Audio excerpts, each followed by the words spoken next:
إن الحمد لله نحمده ونستعينه ونستغفره ونؤمن به ونتوكل عليه ونعوذ بالله من شرور أنفسنا ومن سيئات أعمالنا من يهده الله فلا مضل له ومن يضلل فلا هادي له وأشهد أن لا إله إلا الله وأشهد أن محمدًا عبده ورسوله أما بعد فإن خير الحديث كتاب الله وخير الهدي هدي محمد صلى الله عليه وسلم وشر الأمور محدثاتها وكل محدثة بدعة وكل بدعة ضلالة وكل ضلالة في النار. قال الله تبارك وتعالى في كلامه المجيد: يا أيها الذين آمنوا اتقوا الله حق تقاته ولا تموتن إلا وأنتم مسلمون. يا أيها الناس اتقوا ربكم الذي خلقكم من نفس واحدة وخلق منها زوجها وبث منهما رجالا كثيرا ونساء واتقوا الله الذي تساءلون به والأرحام إن الله كان عليكم رقيبا. يا أيها الذين آمنوا اتقوا الله وقولوا قولا سديدا يصلح لكم أعمالكم ويغفر لكم ذنوبكم ومن يطع الله ورسوله فقد فاز فوزا عظيما. اللهم صل على محمد وعلى آل محمد كما صليت على إبراهيم وعلى آل إبراهيم إنك حميد مجيد. اللهم بارك على محمد وعلى آل محمد كما باركت على إبراهيم وعلى آل إبراهيم إنك حميد مجيد. تمام قسم کی حمد و ثنا کبریائی اور بڑائی اس اللہ عز و جل کے لیے لائق و زیبہ ہے جس نے ہمیں اور آپ کو پیدا فرمایا، اور بیش بہا درود و سلام اس ذات مبارکہ مطہرہ پر جن کا نام نامی اسم گرامی احمد مجتبیٰ محمد مصطفیٰ صلی اللہ علیہ وسلم. برادران اسلام، نوجوان دوستوں، بزرگوں اور بھائیوں، آج بتاریخ 1 صفر سن 2037 ہجری مطابق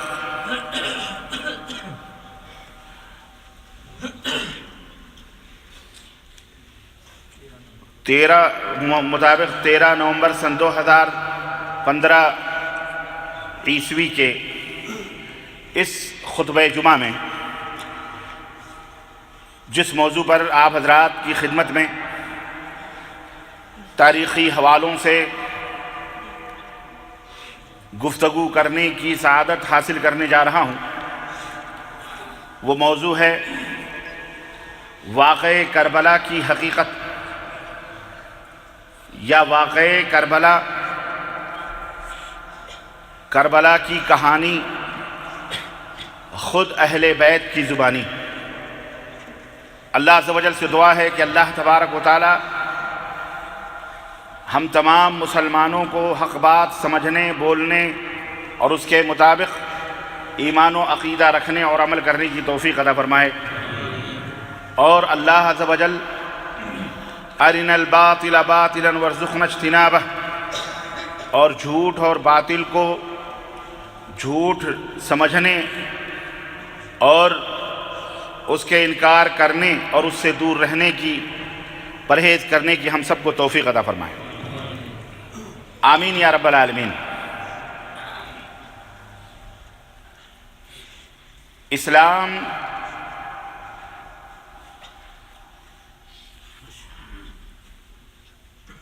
جب سے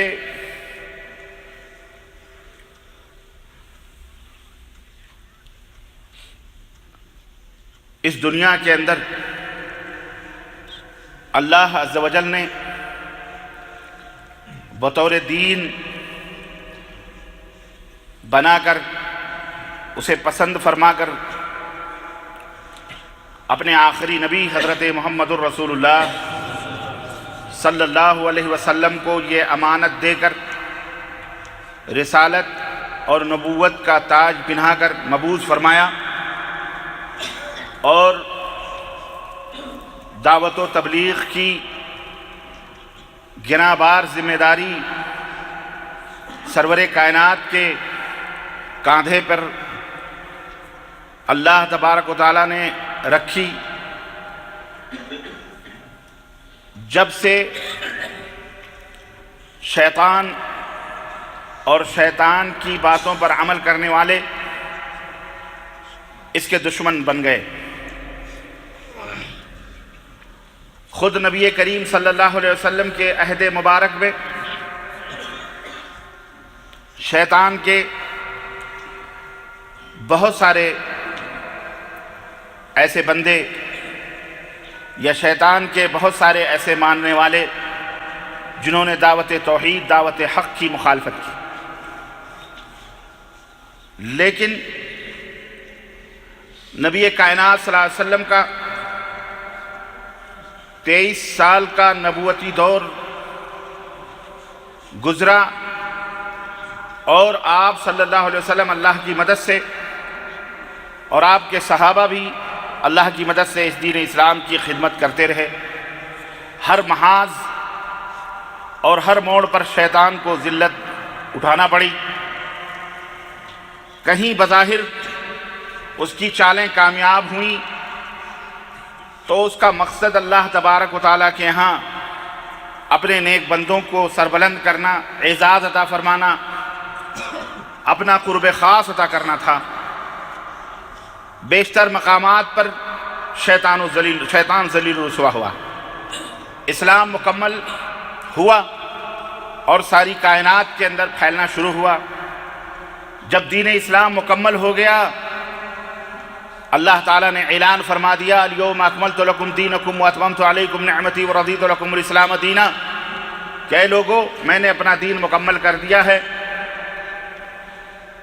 تمہارے لیے تمہارا اپنا دین مکمل کر دیا ہے، نعمت بھی پوری کر دی ہے، اور دین اسلام میرا پسندیدہ اور محبوب دین ہے۔ اللہ رب العزت نے فرمایا وَمَن يَبْتَغِ غَيْرَ الْإِسْلَامِ دِينًا فَلَن يُقْبَلَ مِنْهُ وَهُوَ فِي الْآخِرَةِ مِنَ الْخَاسِرِينَ۔ اسلام ہی میرا پسندیدہ دین ہے، اور اسلام کو چھوڑ کر کوئی اگر دوسرا دین اختیار کرے گا تو اللہ تبارک و تعالیٰ کے ہاں وہ دین قابل قبول نہیں ہے، بلکہ وہ خسارہ اٹھانے والوں میں سے۔ آپ صلی اللہ علیہ وسلم کے ہاتھوں یہ دین مکمل ہوا اور آپ صلی اللہ علیہ وسلم اس دنیا سے رخصت ہوئے، اللہ تبارک و تعالیٰ کو پیارے ہوئے۔ نبی کائنات صلی اللہ علیہ وسلم نے بہت ساری پیشین گوئیاں فرمائیں، اپنی امت کو نصیحت کی اور اپنی امت میں اتحاد و اتفاق کی دعوت دی۔ آپ نے اشارتاً، کنایتاً، صراحتاً اپنے بعد آنے والے بہت سارے ایسے واقعات تھے جن کی پیشین گوئیاں فرمائیں، لیکن اس کے بعد آپ نے یہ بھی فرمایا علیکم بسنتی و سنت الخلفاء الراشدین المہدیین، اے میری امت کے لوگوں۔ اور اس سے پہلے آپ صلی اللہ علیہ وسلم نے فرمایا کہ من یعش منکم من بعدی سیرى اختلافا کثیرا، جو میرے بعد جو لوگ زندہ رہیں گے میری امت میں بہت زیادہ اختلافات دیکھیں گے، عن قریب وہ بہت زیادہ اختلافات دیکھیں گے۔ ایسی صورت میں کیا کرنا ہے؟ آپ نے نصیحت فرمائی کہ علیکم بسنتی، ایسے اختلافات کے موقع پر میری سنت کو مضبوطی کے ساتھ لازم پکڑنا، وسنت الخلفاء الراشدین، اور ہدایت یافتہ رہنماؤں خلیفہ کی باتوں کو بھی، خلفاء راشدین کی باتوں کو بھی مضبوطی کے ساتھ تھامے رہنا، وعضوا علیہا وتمسکوا بہا، اور ان کی باتوں کو، میری سنتوں کو مضبوطی کے ساتھ پکڑے رہنا، وعضوا علیہا بالنواجذ، یہاں تک کہ اپنے داڑھ سے بھی اس رسی کو مضبوطی سے پکڑے رہنا، وَإِيَّاكُمْ وَمُحْدَثَاتِ الْأُمُورِ فَإِنَّ كُلَّ مُحْدَثَةٍ بِدْعَةٍ، اور خبردار نئی باتوں کے ایجاد کرنے سے بچنا۔ جتنا دین میں نے چھوڑا ہے اسی کو دین ماننا، اس کے علاوہ کسی چیز کو دین تسلیم نہیں کرنا، بدعتوں کو ایجاد نہ کرنا، دین کے نام پر ثواب اور اجر اور نیکیاں حاصل کرنے کی نیت سے کوئی ایسا کام نہ کرنا جس کے اوپر میرا حکم موجود یا میرا عمل موجود نہ ہو۔ اللہ کے رسول صلی اللہ علیہ وسلم نے فرمایا من عمل عملا لیس علیہ امرنا فہو رد، جس نے کوئی ایسا عمل کیا جس پر میرا حکم نہیں ہے، میرا عمل نہیں ہے، تو وہ مردود ہے۔ اسی طرح اللہ کے رسول صلی اللہ علیہ وسلم نے فرمایا من احدث فی امرنا ھذا ما لیس منہ فہو رد، ہمارے لائے ہوئے اس دین میں، اس شریعت میں اگر کوئی شخص کسی نئی بات کا اضافہ کرتا ہے، بدعت پیدا کرتا ہے، تو وہ مردود ہے۔ صحیح بخاری، صحیح مسلم، ام المومنین حضرت عائشہ رضی اللہ تعالی عنہا اس حدیث کی راویہ ہے۔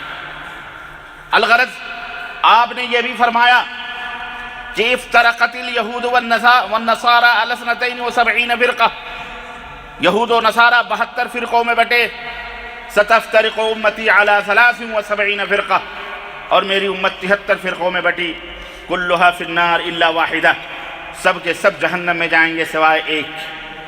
قالوا ما ہی یا رسول اللہ، صحابہ کرام نے پوچھا اللہ کے نبی وہ فرقہ ناجیہ، وہ کامیاب ہونے والا جنتی گروہ کون سا ہے؟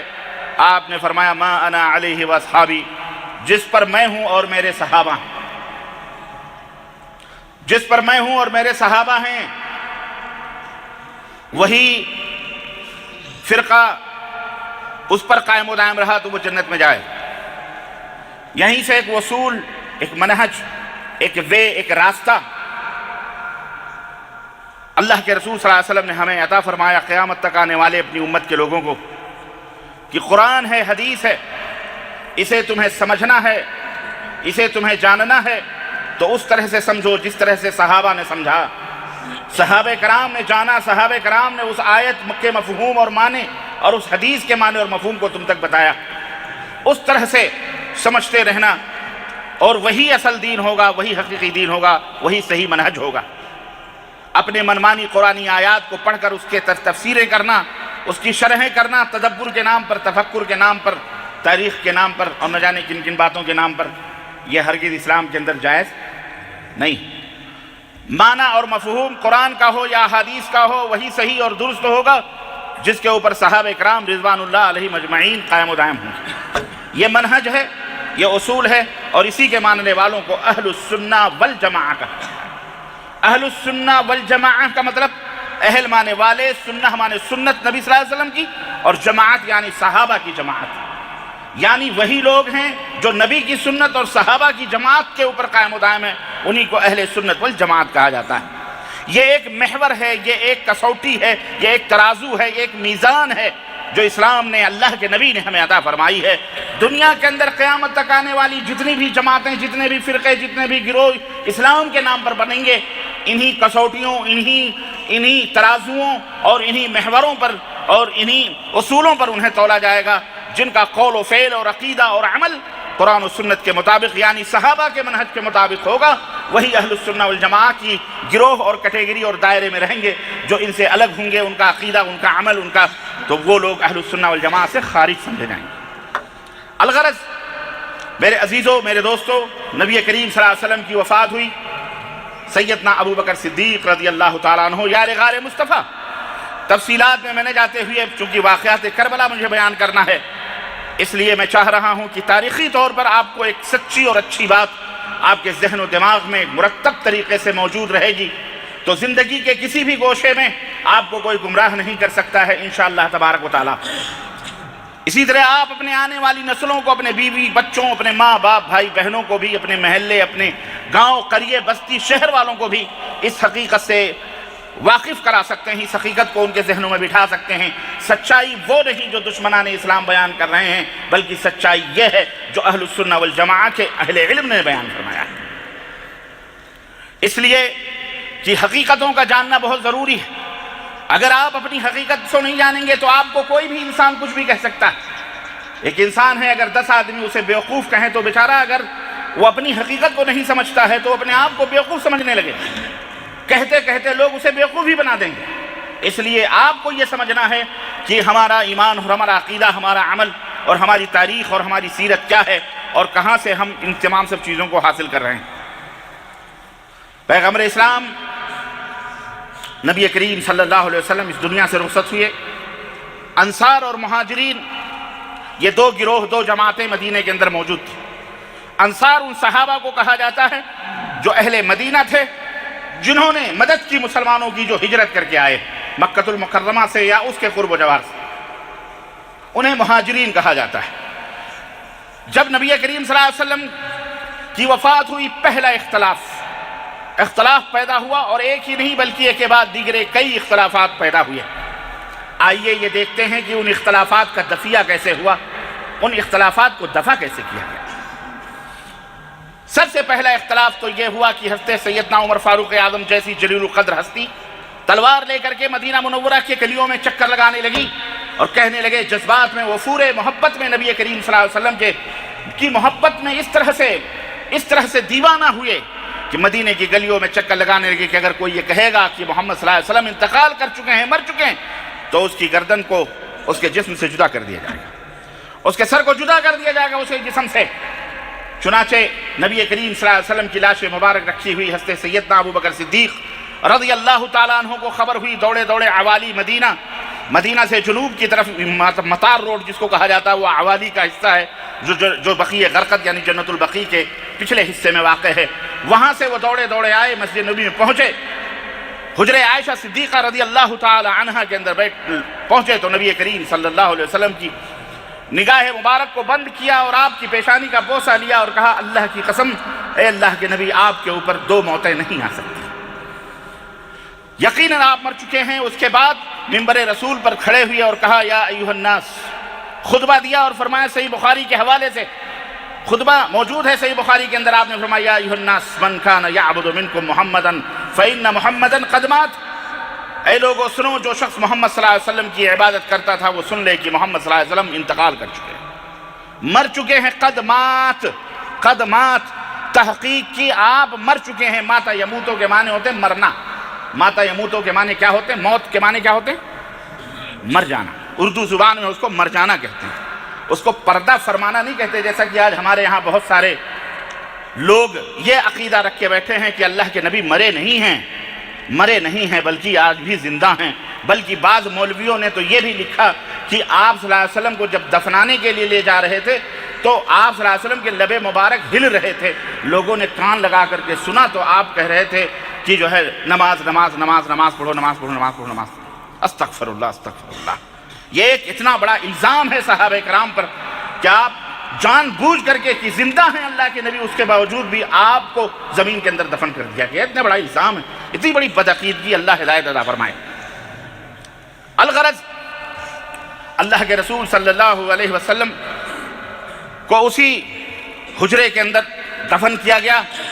حضرت ابو بکر صدیق نے کہا کہ جو اللہ کی عبادت کرتا تھا فَهُوَ حَيٌّ لَا يَمُوتُ، وہ اللہ ہمیشہ سے زندہ ہے اور ہمیشہ زندہ رہے گا، اسے کبھی موت نہیں آئے گی۔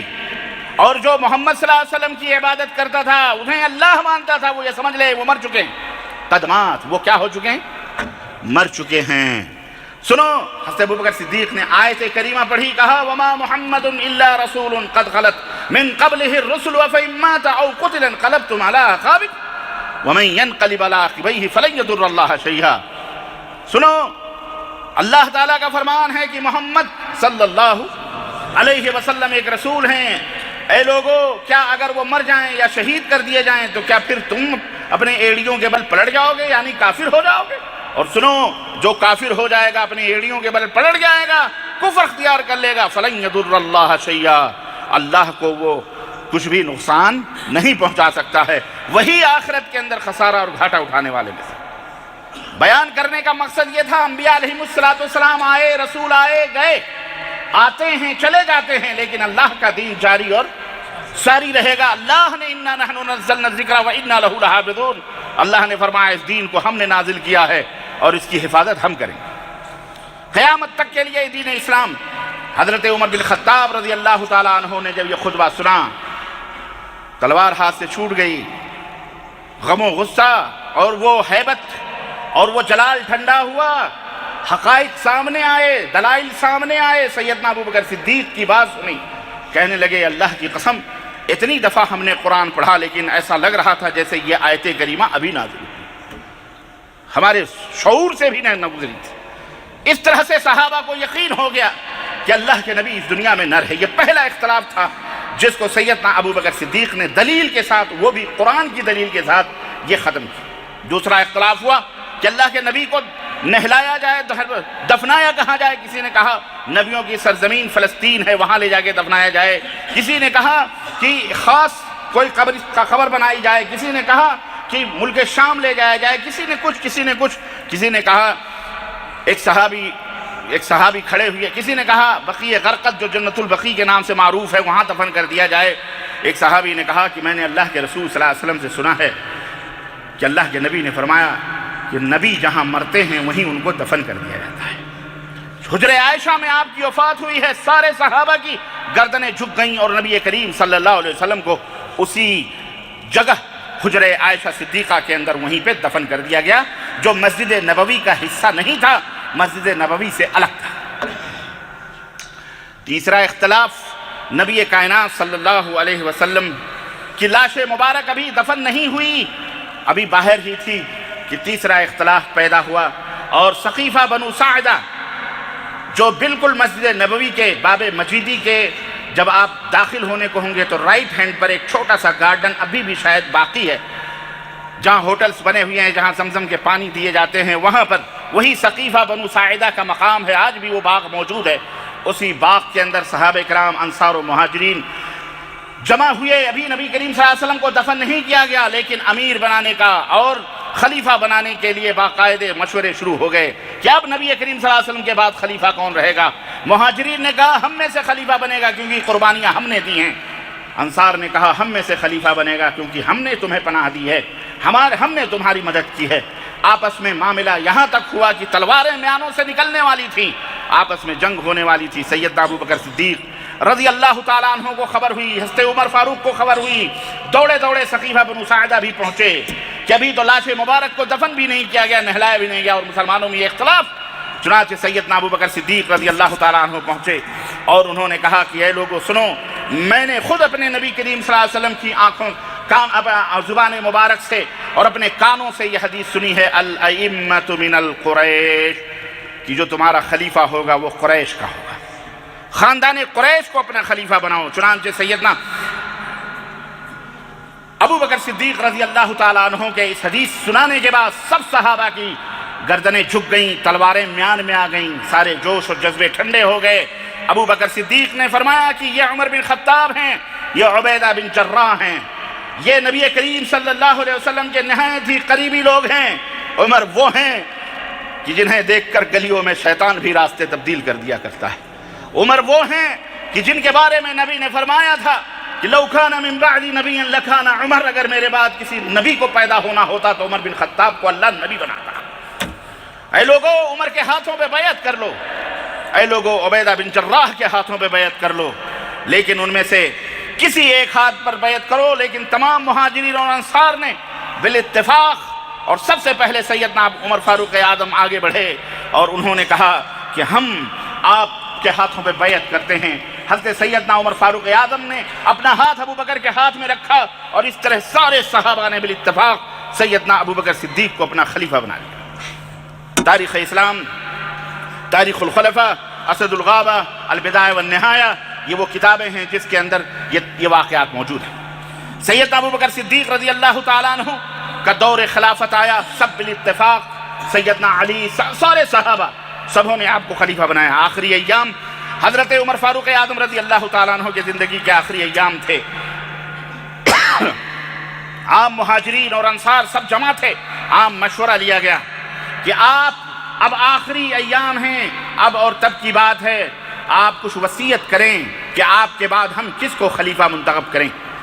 چنانچہ حضرت محمد الرسول اللہ صلی اللہ علیہ وسلم نے، حضرت ابو بکر صدیق رضی اللہ تعالیٰ عنہ نے کہا کہ میری رائے یہ ہے کہ میرے بعد عمر بن خطاب کو خلیفہ بنایا جائے۔ افتردون، اے لوگو کیا تم راضی ہو اس بات سے؟ میرا مشورہ ہے کہ عمر بن خطاب کو میرے بعد جانشینی دی جائے، خلیفہ بنایا جائے۔ افتردون، کیا تم راضی ہو؟ فقال الناس قد رضینا یا امیر المومنین، لوگوں نے بیک آواز ہو کے کہا ہاں امیر المومنین، ہم آپ کی باتوں پہ راضی، ہم اپنا خلیفہ عمر بن خطاب کو بناتے ہیں۔ چنانچہ صحابہ کرام رضوان اللہ علیہ مجمعین، خصوصاً عبد الرحمن بن عوف، سعید بن جبیر، عثمان غنی، حضرت علی بن ابی طالب، یہ سارے مشوروں میں تھے اور سبوں نے بڑی آزادی کے ساتھ اپنا اظہار رائے کیا۔ حتیٰ کہ حضرت علی ابن ابی طالب رضی اللہ تعالی عنہ نے یہ تاریخی جملہ فرمایا، کہا اللہ نرضى الا ان يكون عمر بن خطاب، کہ عمر بن خطاب کے خلافت کے سوا ہم کسی کو خلیفہ ماننا پسند نہیں کرتے۔ کس نے کہا یہ؟ حضرت سیدنا علی ابن ابی طالب رضی اللہ تعالی عنہ۔ یہ سب باتیں اپنے دماغوں میں بٹھاؤ، یہ زرعی، یہ سنہری باتیں، کیونکہ یہی سب جھگڑوں کے اول پول لوگ پلٹتے ہیں۔ اللہ انہیں ہدایت عطا فرمائے، آمین یا رب العالمین۔ خاص و عام کے مشورے کے بعد حضرت ابوبکر صدیق رضی اللہ تعالیٰ عنہ نے حضرت عمر بن خطاب کو اپنی زندگی میں خلیفہ نامزد فرمایا اور کہا میرے بعد جو خلیفہ ہوں گے وہ کون ہوں گے؟ حضرت ابوبکر نے کہا میرے بعد جو خلیفہ ہوں گے وہ کون ہوں گے؟ عمر بن خطاب رضی اللہ تعالیٰ عنہ۔ حضرت عمر بن خطاب رضی اللہ تعالیٰ عنہ ان کا بھی زمانہ گزرا اور نصرانی کرسچن ابو لولو فیروز نامی اس خبیث نے عین نماز کی حالت میں فجر کے اندر خنجر زہر میں بجھا ہوا خنجر مارا اور آپ رضی اللہ تعالیٰ عنہ زخمی ہوئے اور اس طرح ذی قعدہ میں زخمی ہوئے اور محرم کی پہلی تاریخ کو آپ نے جام شہادت نوش فرمایا۔ اس درمیان آپ سے بھی سوال ہوا کہ جس طرح ابوبکر صدیق نے وصیت کی تھی کہ میرے بعد میرا ولی عہد خلیفہ عمر بن خطاب ہوں گے تو آپ بھی کچھ وصیت کریں، نصیحت کریں کہ آپ کے بعد ہم کس کو خلیفہ بنائیں۔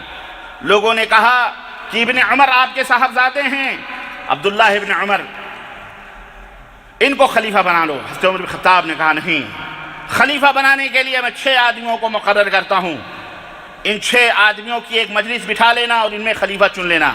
چنانچہ حضرت علی، حضرت عثمان، حضرت زبیر، حضرت طلحہ، حضرت سعد، حضرت عبد الرحمن ابن عوف رضوان اللہ تعالی علیہم اجمعین، ان 6 میں سے میرے بعد جس کو چاہو خلیفہ بنا لو۔ چنانچہ حضرت عمر بن خطاب رضی اللہ تعالیٰ عنہ کی شہادت ہوئی۔ اس کے بعد مجلس شورا بیٹھی 6 آدمیوں کی، 4 آدمیوں نے خلافت سے دستبرداری کر لی، طلحہ بھی دستبردار ہو گئے، زبیر بھی دستبردار ہو گئے، حضرت سعد بھی دستبردار ہو گئے، حضرت عبد الرحمن ابن عوف بھی دستبردار ہو گئے۔ باقی 2 تھے داماد رسول صلی اللہ علیہ وسلم، حضرت علی اور حضرت عثمان۔ حضرت عبد الرحمن ابن عوف نے کہا، دونوں سے ملاقات ہوئی، حضرت علی کو الگ لے جا کر کے بیٹھے اور کہنے لگے کہ اے داماد رسول علی ابن ابی طالب، اگر میں نے آپ کو خلیفہ نہ منتخب کیا، حضرت عثمان کو منتخب کیا تو آپ راضی ہیں؟ کہنے لگے بالکل ہم راضی ہیں، ہمیں کوئی اعتراض نہیں۔ اس کے بعد تنہائی میں حضرت عثمان غنی کو لے کے گئے اور کہنے لگے کہ اگر میں نے علی کو خلیفہ بنا دیا، کیونکہ میرے اوپر مجھے اختیار دیا گیا ہے، سبوں نے مل کر مجھے اختیار دیا ہے، آپ سب نے مل کر کے مجھے اختیار دیا ہے کہ آپ کے ہر فیصلے کو ہم قبول کریں گے، تو اے عثمان اگر میں نے علی کو خلیفہ بنا دیا، منتخب کر دیا، تو کیا آپ میرے اس فیصلے پر راضی ہیں؟ سیدنا عثمان غنی نے کہا بالکل اہلاً وسہلاً، مجھے کوئی اعتراض نہیں، میں آمنا وصدقنا، میں مطیع و فرمانبردار بن کر کے رہوں گا۔ حضرت عبد الرحمن بن عوف رضی اللہ تعالیٰ عنہ تشریف لائے، باہر تمام مجمع تھا، بھیڑ تھی، سب کے سامنے مسجد نبی میں اعلان کیا، اے لوگو عثمان غنی کو میں خلیفہ مقرر کرتا ہوں۔ سبوں نے، حضرت علی سمیت تمام صحابہ نے حضرت عثمان غنی کو اپنا خلیفہ ثالث مقرر فرمایا۔ اللہ اکبر۔ اور اس طرح سے کثرت رائے سے حضرت عثمان غنی خلیفہ مقرر۔ میرے عزیزو، اس کے بعد حضرت عثمان غنی کی خلافت کا زمانہ، حضرت ابن کثیر، حافظ ابن کثیر رحمۃ اللہ علیہ اپنی تاریخ البدایہ والنہایہ میں لکھتے ہیں کہ ازدحم الناس یبایعون عثمان حتی غشوہ تحت المنبر، لوگ اس طرح سے بیعتوں کے لیے حضرت عثمان کے اوپر پل پڑے کہ ممبر پہ ڈھانپ لیا ان کو، ممبر پہ بھی بیٹھے ضرور ڈھانپ لیا لوگوں نے، اس طرح کثرت کے ساتھ بیعت۔ اللہ اکبر۔ حضرت عثمان غنی رضی اللہ تعالیٰ عنہ کی شہادت، یہ بھی ایک المناک داستان ہے، زندگی رہی تو انشاءاللہ اس کے موضوع پر میں مکمل تاریخی روشنی ڈالوں گا۔ ابھی میں آپ کو تاریخ کے ان سلسلوں کو، کڑیوں کو آپ کو جوڑ کر کے میں آخر کربلا تک پہنچانا چاہ رہا ہوں، اس لیے مجھے آپ چلنے دیں، کیونکہ اس بیچ میں ایک ایک تاریخ سیدنا عثمان غنی رضی اللہ تعالیٰ عنہ کو بلوائیوں نے شہید کیا۔ یہاں میں ایک اشارہ کرتا چلوں، کنہوں نے سیدنا عثمان غنی کو شہید کیا؟ پتہ تو چلا کہ حضرت عمر بن خطاب کو فیروز نامی مجوسی یا نصرانی ابو لولو جو تھا، لولو نام کا، اس نے قتل کیا، اس نے شہید کیا۔ حضرت عثمان غنی کو کس نے شہید کیا؟ میرے عزیزو، باہر کا دشمن جو ہوتا ہے وہ اتنا ڈینجر، خطرناک نہیں ہوتا جتنا اپنے گھر کا دشمن ہوتا ہے، جتنا اپنے گھر کا دشمن ہوتا ہے، جتنا اپنا دوست جب دشمن بن جاتا ہے، جو اپنا دوست بن کر کے آپ کی پیٹھ پر چھرا گھونپتا ہے۔ یہودیوں نے دیکھا کہ مدینے سے نکال دیے گئے، یہودیوں نے دیکھا یہاں تک کہ جناب علی خیبر سے بھی نکال دیے گئے، جزیرۃ العرب سے نکال دیے گئے۔ انہوں نے سوچا کہ ان کا انتقام، ان سے بدلہ ہم فیس ٹو فیس نہیں لے سکتے، ہمیں ان کے اندرونی طور پر داخل ہو کر کے ان کے اندر انتشار اور خلفشار پیدا کرنا ہے۔ چنانچہ ایک نہایت ہی مدبر اور مجا ہوا شخص عبد ابن سبا یہودی جو یمن کا رہنے والا تھا، اس یہودی خبیث نژاد کو باقاعدے ٹرین کر کے یہودیوں نے مدینہ بھیجا اور کہا جا کے عثمان غنی کے ہاتھ پر بیعت کرو اور ان کے ہاتھ پر کلمہ پڑھو اور اندر سے بیٹھ کر کے ان کے ایمان اور عقائد کو کھوکھلا کرنا شروع کیا۔ چنانچہ یہ خبیث آیا مدینہ میں، حضرت سیدنا عثمان غنی کے ہاتھ پر کلمہ پڑھا، بیعت کی، صحابہ کرام سے تعلیم کے بہانے وہاں رہتا تھا، کھاتا تھا، پیتا تھا، اور وہاں جو کچھ بھی وہ بظاہر جو کچھ بھی اسے کرنا تھا وہ کرتا تھا۔ بالآخر نتیجتاً وہاں سے وہ نکلا یہ ظاہر کر کے، اس کا نام عبداللہ، اس نے اپنا نام کیا رکھا؟ عبداللہ ابن سبا، اس کا یہودی کالا کلوٹا غلام تھا، وہ خبیث یہودی، وہ ابن سبا وہاں سے نکلا جس کا نام عبداللہ اس نے اپنا رکھا۔ اور اس طرح سے مدینے سے نکل کر کے، کیونکہ مدینہ ایک مرکز توحید، مرکز محبت، اللہ کے رسول صلی اللہ علیہ وسلم کا مرکز، اب وہاں سے نسبت لے کر کے نکلا تو جناب علی دنیا اس کے ہاتھوں پر، مصر اور شام اور یہ کوفہ اور بصرہ، یہ تمام سب ہوتے ہوئے مدینے سے آیا ہے، صحابہ کے ہاتھ پر اس نے بیعت کی ہے۔ آج جیسے لوگ مدینے کے نام پر لوگوں کو استغلال کرتے ہیں، گمراہ کرتے ہیں، جناب علی ایسے ہی اس زمانے ہی سے یہ کردار چلا رہا ہے، مدنی مدنی مدینہ مدینہ مدینہ مدینہ، اسی زمانے سے گمراہ کیا جا رہا ہے۔ چنانچہ وہ عبداللہ ابن سبا نے لوگوں کو کلمہ پڑھانا شروع کیا، نئے مسلمان ہوئے۔ اب اس نے دیکھا کہ اب ہمارے ماننے جاننے والے بھی بہت سارے لوگ ہو گئے ہیں۔ اس نے مصر کے اندر ایک نقطہ چھوڑا اور اس نے کہا کہ لوگوں، عجیب و غریب حال ہے کہ ہم یہ عقیدہ رکھتے ہیں کہ عیسیٰ علیہ السلام زندہ ہیں اور واپس آئیں گے، یہ تو نصرانیوں کے، کرسچنوں کے نبی ہیں جو ہمارے نبی سے چھوٹے ہیں، ہمارے نبی تو سب سے بڑے نبی ہیں، ہمارے نبی تو سب سے اعلیٰ اور سب سے افضل ہیں، اور تم ان کے بارے میں عقیدہ رکھتے ہو کہ وہ مر چکے ہیں؟ یہ عجیب و غریب بات ہے، وہ کیسے مر سکتے ہیں؟ ارے جب عیسیٰ نہیں مر سکتے تو وہ کیسے مر سکتے ہیں؟ اس طرح سے الٹی گنگا اس نے بہائی، الٹی پلٹی پڑھائی اور اپنے لوگوں کو یہ مشورہ دیا کہ مرے نہیں ہیں، وہ زندہ۔ اور ایک عقیدہ یہ، دوسرا عقیدہ اس نے یہ زہر پھیلایا کہ چونکہ داماد رسول حضرت علی رضی اللہ تعالیٰ عنہ چچیرے بھائی بھی ہیں، قریشی بھی ہیں، خاندانی بھی ہیں، بہادر بھی ہیں، شجاع بھی ہیں۔ حضرت علی نے نا یہودیوں کے سردار کو مارا تھا، کس کو؟ خیبر میں مرحب کو انہوں نے مارا تھا نا، ایسے آسانی سے تو نہیں چھوڑ سکتے، دشمنی سے آتا تو پھر وہ خود مرتا، اس لیے اس نے کیا کرا؟ الٹی پلٹی پڑھائی اور کہا حضرت علی کی شان کو کیا سمجھتے ہو؟ نبی نے بچپن سے پالا، گود میں کھلایا، زبان مبارک آپ کے زبان میں ڈالی، علی وہ ہیں جو خانہ کعبہ میں پیدا ہوئے، جن کی وجہ سے نعوذ باللہ خوابہ محترم فلانا محترم، اس نے مبالغے شروع کر دیے اور اس طرح سے کہا کہ اصل میں نبوت تو ملنے والی، تم خلافت کی بات کرتے ہو، یہاں تو نبوت ملنے والی تھی علی کو، لیکن جبریل نے بھول کر کے محمد صلی اللہ علیہ وسلم کو دے دی، استغفر اللہ۔ تو اصل حقدار نبوت کے وہ تھے، مگر وہ غلطی ہوئی، لیکن خلافت میں تو چوک ہوئی، ابو بکر نے فاطمہ کو حق نہیں دیا، عمر نے فاطمہ کو حق نہیں دیا، اس طرح سے یہ لوگ چور ہوئے، انہوں نے نبی صلی اللہ علیہ وسلم کی وراثت نہیں بانٹی، یہ نہیں کرا، وہ نہیں، دنیا بھر کے اس طرح سے ہیولے بنا کر لوگوں کو اس طرح گمراہ کیا اور ایک ٹیم تیار کری اور یہ کہا کہ موجودہ خلافت عثمان کی جو ہے یہ خلافت غاصبانہ ہے، چوری کر کے ہے، انہوں نے حضرت علی کو دبا کر کے کیا، اصل خلیفہ علی ابن ابی طالب کو ہونا چاہیے تھا۔ پھر کیا ہو، بغاوت کرو، خروج کرو اور ان کو قتل کر کے حضرت علی کو خلیفہ بنایا جائے، کیونکہ علی کا مقام بہت بلند ہے، علی کا رتبہ بہت بلند ہے، وہ پورا اس نے بتایا۔ اور اس طرح سے جناب علی وہ بلوائی جناب مصر سے، کوفہ سے، بصرہ سے اور اس قرب و جوار سے لے کر کے وہ کئی ہزار کی تعداد مدینہ منورہ پر اس نے چڑھائی۔ سیدنا عثمان غنی رضی اللہ تعالیٰ عنہ کا یہ دور تھا، آپ کو مسجد نبوی کے بغل میں آپ کا حجرہ تھا، گھر تھا، اس کے اندر قید کر دیا گیا اور جو نتیجہ ہوا آپ کو پتہ ہے، بالآخر شہید کر دیا گیا۔ وہ اذان بھی دیتے تھے، وہ نماز بھی پڑھاتے تھے، وہ بلوائی جو تھے وہ سب کرتے تھے، کلمہ بھی پڑھتے تھے، سب کچھ تھا ان کے اندر، سب کچھ، کوئی فرق آپ نہیں محسوس کر سکتے تھے کہ یہ مسلمان نہیں ہیں، لیکن نہیں، ان کو اس طرح سے گمراہ کیا گیا۔ آج جیسے دیکھو کیسے لوگ گمراہ ہوئے ہیں، مرزا قادیانی تک کا کلمہ پڑھتے ہیں کہ نہیں پڑھتے؟ نہ جانے کیسے کیسے بھنگ اور چرس پینے والے گانجوں بھنگوں کو اپنا ولی اللہ، اپنا بابا تصور کرتے ہیں، ایسے بھی لوگ ہیں، اپنے پیروں کی باتوں کو مان کر کے زندہ قبر کے اندر جا کے دفن بھی ہو جاتے ہیں، اپنے بال بچوں تک کو قتل کر دیتے ہیں۔ ایسے بھی جنونی لوگ ہیں۔ عرض کرنے کا مطلب یہ ہے کہ شیطان کس کس انداز سے اسلام کے نام پر، عقیدت و محبت کے نام پر لوگوں کو گمراہ کرتا ہے۔ یہی عقیدت و محبت کا نام لے کر کے، اہل بیت کا نام لے کر کے حضرت علی سے اپنا تعلق جڑوا عبداللہ ابن سبا یہودی نے گیم کھیلا، اور گیم کھیلنے کے بعد میں عبداللہ ابن سبا حضرت عثمان غنی کو شہید کروا دیا گیا، اور پھر انہوں نے ہی سیدنا حضرت علی رضی اللہ تعالیٰ عنہ کو خلیفہ منتخب کیا۔ حضرت علی رضی اللہ تعالیٰ عنہ خلیفہ بنے۔ حضرت امیر معاویہ ملک شام کے گورنر تھے، ملک شام کے گورنر تھے۔ سب سے وہاں سے حضرت علی رضی اللہ یعنی پھر وہ اختلاف، جنگ جمل ہوا، جنگ صفین ہوئی، وہ تمام لڑائیاں ہوئیں حضرت عائشہ اور حضرت علی کے درمیان، حضرت امیر معاویہ اور حضرت علی کے درمیان۔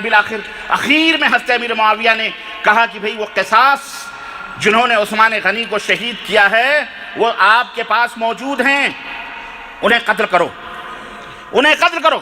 حضرت علی بن ابی طالب نے کہا کہ معاویہ تم کو معلوم ہونا چاہیے کہ میں خلیفہ بنا دیا گیا ہوں، لیکن میرے ہاتھ میں کچھ بھی نہیں، اگر میں نے زبان کھولی تو یہ مجھے بھی قتل کر دیں گے، اس لیے تھوڑا صبر کرو، تھوڑا صبر کرو۔ کہنے لگے، امیر معاویہ نے پھر خط بھیجا اور کہا کہ اگر آپ نہیں انہیں قتل کر سکتے، آپ انہیں میرے حوالے کیجئے، میرے آدمی جا کے انہیں گرفتار کر کے لائیں گے اور ان کے قصاص میں ان کو قتل کیا جائے گا۔ لیکن بہرحال یہ خبر جب ان بلوائیوں کو معلوم ہوئی کہ اس طرح سے نتیجہ ہونے والا ہے، اور ہو سکتا ہے کہ علی، ظاہر ہے وہ جانتے تھے، ہمیں ان کے حوالے کر دیں معاویہ کے، تو معاویہ تو چھوڑنے والے نہیں ہیں۔ انہوں نے حضرت علی کو اکسانا شروع کیا کہ لڑائی کرو، لڑائی کرو، ان سے کہو بیعت کریں، ان سے کہو آپ کے ہاتھ میں بیعت کریں ورنہ جنگ۔ چنانچہ انہوں نے جنگ کا ڈنکا بجا دیا، بگل بج گیا لڑائی کا، اور جناب علی فوج لے کر کے کوفہ سے، کیونکہ حضرت علی، ہاں ایک اور مسئلہ ہوا تھا، یہ بھی آپ سمجھیں۔ حضرت ابو بکر نبی صلی اللہ علیہ وسلم نے دارالسلطنت مدینہ منورہ بنایا، حضرت ابو بکر صدیق کے زمانے میں بھی مدینہ منورہ دارالسلطنت تھا، حضرت عثمان غنی نے بھی دارالسلطنت مدینہ منورہ بنایا، لیکن ان بلوائیوں نے، دیکھیں سازش، بلوائیوں نے سوچا کہ اگر مدینہ میں رہیں گے تو کچھ بھی نہیں ہو سکتا، حضرت علی کو گھما پھرا کر کے کوفہ پہنچا دیا اور کہا دارالسلطنت مدینہ نہیں بلکہ کوفہ کو بنائیے۔ چنانچہ حضرت علی بن ابی طالب رضی اللہ تعالیٰ عنہ ان کے ہاتھوں سے پورے کوفہ پہنچ گئے۔ مدینہ چھوڑ کر کہاں پہنچ گئے؟ یہ تاریخی حقیقت ہے۔ دارالسلطنت مدینہ کو چھوڑ دیا گیا اور کوفہ بنا لیا گیا۔ اب وہاں کوفہ میں گیم کھیلنا ان کے لیے بہت آسان تھا، چنانچہ انہوں نے یہی کیا، جنگ چھیڑ دو۔ کوفہ اور ملک شام جناب علی جو سوریہ کے نام سے مشہور ہے، یہ تمام سب خط و کتابت شروع ہوئی۔ بہرحال فوج ادھر کی بھی پہنچی، ادھر سے بھی بصرہ اور شام سے اور بصرہ کے بیچ میں وہاں میدان میں جمع ہوئی، اور نتیجہ وہی ہوا۔ بعد میں بہرحال لڑائی بھی ہوئی، بعد میں یہ ہوا کہ ایسا ہے، فیصلہ کرنے کے لیے اگلے سال متعین کرتے ہیں کہ اگلے سال فیصلہ ہوگا، اسی زمین پر آپ بھی آئیں گے، ہم بھی آئیں گے، اور فیصلہ کر لیا جائے گا حق کہ کس کو خلیفہ رہنا ہے، کس کو خلیفہ نہیں رہنا ہے۔ اس طرح سے دونوں فوجیں اپنی اپنی جگہ پہ چلی گئیں، لڑائی ہوئی، کئی ہزار، تقریباً 30 یا 40 ہزار مسلمان شہید ہوئے دونوں طرف سے۔ جی یہ خون کی ہولی ان یہودی خبیثوں نے کھلوائی، مسلمانوں کو مسلمانوں سے لڑوایا۔ پھر پلٹے، جب یہ فیصلہ ہوا اس وقت حضرت موسیٰ اشعری رضی اللہ تعالیٰ عنہ کو حکم اور جج بنایا گیا۔ حضرت امیر معاویہ نے کہا یہ ہمارے جج ہوں گے، حضرت علی نے کہا ہم بھی مانتے ہیں یہ جج ہوں گے، یہ آئندہ سال جو فیصلہ کریں گے ہم اس کو تسلیم کریں گے۔ دونوں فوجیں واپس ہوئیں۔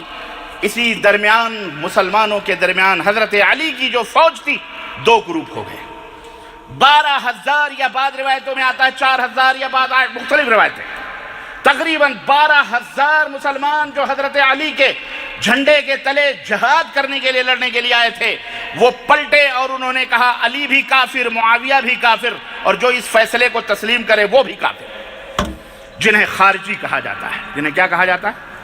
خارجی، اور اس کی جمع خوارج ہے، جن کے بارے میں اللہ کے نبی صلی اللہ علیہ وسلم نے بہت پہلے پیشین گوئی کی تھی اور کہا تھا کہ میری امت میں کچھ ایسے لوگ پیدا ہوں گے یقرؤون قرآن، قرآن پڑھیں گے، لیکن وہ قرآن ان کے حلق سے نیچے نہیں اترے گا۔ تحقرون صلاتکم عند صلاتہم، وہ نماز ایسے خشوع اور خضوع اور سینت کر سنوار کر پڑھیں گے کہ اے میرے صحابہ تم بھی اس طرح کی نماز پڑھ کر کے دیکھ کر کے اپنے آپ کو اپنی نمازوں کو چھوٹا سمجھو گے۔ ایسے لوگ ہوں گے۔ یہ 12,000 حضرت علی کے ماننے والے خوارج نکل کر کے چلے گئے۔ اس میں کچھ جو باقی بچے انہوں نے کہا ہم تو شیعان علی ہیں، ہم علی کے ساتھ رہیں گے، علی کی جماعت میں۔ شیعہ گروہ کو کہتے ہیں، جماعت کو کہتے ہیں، اس لیے شیعہ اپنے آپ کو شیعہ کہتا ہے، لیکن اسے شیعہ نہیں کہنا چاہیے، اسے رافضی کہنا چاہیے، کیونکہ وہ شیعہ نہیں ہے۔ حقیقی شیعہ حقیقی معنوں میں علی کی جماعت کے ہم لوگ ہیں، وہ نہیں ہیں، وہ رافضی ہیں جنہوں نے حضرت علی اہل بیت کی باتوں کو پیروں کے تلے رونت دیا اور اپنی منمانی کرنے لگے۔ وہ نہیں جیسے آج ہمارے زمانے میں لوگ اپنے آپ کو اہل سنت کہتے ہیں، حالانکہ وہ اہل سنت نہیں ہیں، وہ اہل بدعت ہیں، کیونکہ سر سے لے کر پیر تک وہ بدعت اور شرک کے اندر ڈوبے ہوئے ہیں، لیکن نام انہوں نے رکھا ہے اہل سنت، حالانکہ وہ اہل سنت نہیں، وہ اہل بدعت ہیں، لیکن اب کہتے ہیں ایسے شیعہ بھی اپنے آپ کو اہل تشیع کہتے ہیں، حالانکہ وہ اہل تشیع نہیں ہیں۔ شیعہ حضرت علی کی جماعت تو ہم ہیں، حضرت ابوبکر کی جماعت تو ہم ہیں۔ الغرض یہ ایک شبہ۔ بہرحال حضرت علی رضی اللہ تعالیٰ عنہ کو کافر کہا گیا، امیر معاویہ کو بھی کافر کہا گیا، اور قصہ مختصر یہ کہ جناب علی اگلے سال آنے سے پہلے ان خوارج نے باقاعدہ عبد الرحمن ابن ملجم نامی ایک شخص کو 3 آدمی مقرر کیے، ایک آدمی جو حضرت امیر معاویہ کو ملک شام میں قتل کرے، ایک آدمی جو مغیرہ بن شعبہ کو قتل کرے، اور ایک آدمی جو حضرت علی رضی اللہ تعالیٰ عنہ کو قتل کرے۔ کہاں؟ کوفے میں۔ 3 آدمی جس کو آج کے زمانے میں کہہ لیں وہ جو اپنے آپ کو اڑا لیتے ہیں ان کو کیا کہتے ہیں؟ ہاں خودکش حملہ۔ تو خودکش حملہ پر 3 آدمیوں کو تیار کیا۔ یہ بھی سنیں اسی دور سے چلا آ رہا ہے۔ چنانچہ فجر کا وقت تھا، حضرت امیر معاویہ رضی اللہ تعالیٰ عنہ نماز کے لیے نکلے۔ ایک آدمی جو کسی دیوار کے سائے میں گوشے میں کھڑا تھا، جیسے ہی مسجد کے اندر آپ نے ٹرن لیا وہیں سے اس نے وار کیا اور آپ کے کمر اور آپ کے یہاں چٹھے تک وہ پھاڑ کر کے وہ بھاگ گیا۔ حضرت امیر معاویہ بے ہوش ہو کے گر پڑے۔ اسی ٹائم حضرت علی رضی اللہ تعالیٰ عنہ کوفہ کی جامع مسجد میں نماز پڑھانے کے لیے نکلے، اور وہی حادثہ حضرت علی رضی اللہ تعالیٰ عنہ کے ساتھ ہوا، اور یہاں تک کہ آپ بھی بے ہوش ہو گئے، مار دیا، زخم گواکاری لگا۔ حضرت مغیرہ ابن شعبہ جو تھے وہ چونکہ بیمار تھے، وہ نکلے نہیں بلکہ اپنے خادم کو انہوں نے بھیجا نماز پڑھانے کے لیے۔ وہ خادم شہید ہو گیا۔ اس خادم کو وہ مغیرہ بن شعبہ سمجھ کر کے ان کو کیا کر دیا؟ ان کو مار ڈالا۔ الغرض اس طرح سے حضرت علی رضی اللہ تعالیٰ عنہ نے شہادت کا جام پیا۔ آپ کو کوفہ کے اندر کوفیوں نے شہید کر ڈالا۔ اللہ اکبر۔ حضرت امیر معاویہ رضی اللہ تعالیٰ عنہ، ظاہر ہے اس کے بعد آپ جب وہ بے ہوش ہو گئے اور آخری وقت آیا حضرت علی رضی اللہ تعالیٰ عنہ کا، تو لوگوں نے، کوفہ کے لوگوں نے کہا اب آپ کے بعد ہم خلیفہ کس کو بنائیں؟ تو آپ نے بے ہوشی کی حالت میں کہا کہ میں تو جس حالت میں ہوں وہ اپنی حالت میں جانتا ہوں، تمہاری مرضی ہوگی، جس کو چاہنا بنا لینا، جس کو چاہنا بنا لینا۔ انہوں نے حضرت علی رضی اللہ تعالیٰ عنہ کی وفات کے بعد اور تدفین کے بعد جو کوفے کے اندر دفن کیا گئے، اس کے بعد حضرت حسن جو حضرت علی کے بڑے بیٹے تھے ان کو اپنا خلیفہ منتخب کیا۔ حضرت حسن رضی اللہ تعالیٰ عنہ خلیفہ منتخب ہوئے۔ جناب علی، حضرت حسن رضی اللہ تعالیٰ عنہ 30 دن خلیفہ تھے۔ کتنے؟ 1 مہینہ۔ اس 1 مہینے میں ان سازشیوں نے کیا کیا؟ انہوں نے کہا کہ امیر معاویہ سے لڑائی کی جائے، کیونکہ وہ بیعت تمہارے باپ کی بیعت انہوں نے نہیں لی تھی، تم لڑائی کرو۔ ہوا یہ کہ حضرت حسن کو مجبوراً فوج وغیرہ لے کر کے انہوں نے نکالا اور ملک شام سے جنگ کا بگل بجا دیا گیا۔ حضرت امیر معاویہ رضی اللہ تعالیٰ عنہ ادھر سے فوج لے کر کے نکلے۔ جب میدان کارزار میں پہنچے، رات کا وقت تھا، حضرت حسن رضی اللہ تعالیٰ عنہ نے سوچا کہ چل کر کے دیکھیں کہ فوج کی کیا حالت ہے، صبح لڑائی ہونے والی ہے۔ تو آپ نے دیکھا کہ کچھ گزرے خیموں سے گزرتے گزرتے ایک خیمے سے کچھ خسر پھسر کی آواز آ رہی تھی. وہاں پہنچ کر کے کان لگا کر کے سنا تو وہ فوجی آپس میں گفتگو کر رہے تھے کہ ہمیں کب معاویہ سے جنگ لینی ہے. معاویہ کے پاس تو اتنی بڑی لشکر ہے, اتنی بڑی فوج ہے, کل تو ہم ختم ہو جائیں گے. ایسا کرتے ہیں کہ عین لڑائی کے موقع پر ہم سب معاویہ کی طرف ہو جاتے ہیں, حسن کو ختم کروا دیتے ہیں. حضرت حسن رضی اللہ تعالیٰ عنہ نے جب یہ اپنے کان سے سنا, استغفر اللہ, وہاں سے پلٹے اور صبح کا انتظار کرنے لگے. حضرت امیر معاویہ رضی اللہ تعالیٰ عنہ کے پاس پیغام بھیجا کہ ہم لڑائی نہیں بلکہ صلح کے لیے تیار ہیں. اللہ. چنانچہ حضرت حسن رضی اللہ تعالیٰ عنہ نے حضرت امیر معاویہ رضی اللہ تعالیٰ عنہ کے پاس جب خط بھیجا تو حضرت امیر معاویہ رضی اللہ تعالیٰ عنہ نے ایک سادہ پیپر, وائٹ پیپر, بالکل کچھ نہیں لکھا ہوا, بالکل اسی طرح کا پیپر اپنی مہر اور یہاں سائن کر کے دستخط کر کے بھیج دیا کہ آپ کو جو چاہیے سادہ پیپر بھیج رہا ہوں, لکھ کر کے بھیج دو, معاویہ کو سب منظور ہے. اللہ. وہ چاہتے تو یہ بھی کہہ سکتے تھے نا کہ میں خلیفہ رہوں گا, لیکن نہیں, وہ جانتے تھے یہ کوفی لا یوفی, کوفہ کبھی وفاداروں کا شہر نہ رہا ہے نہ رہے, آج بھی نہیں ہے, یہ وفا نہیں کر سکتے.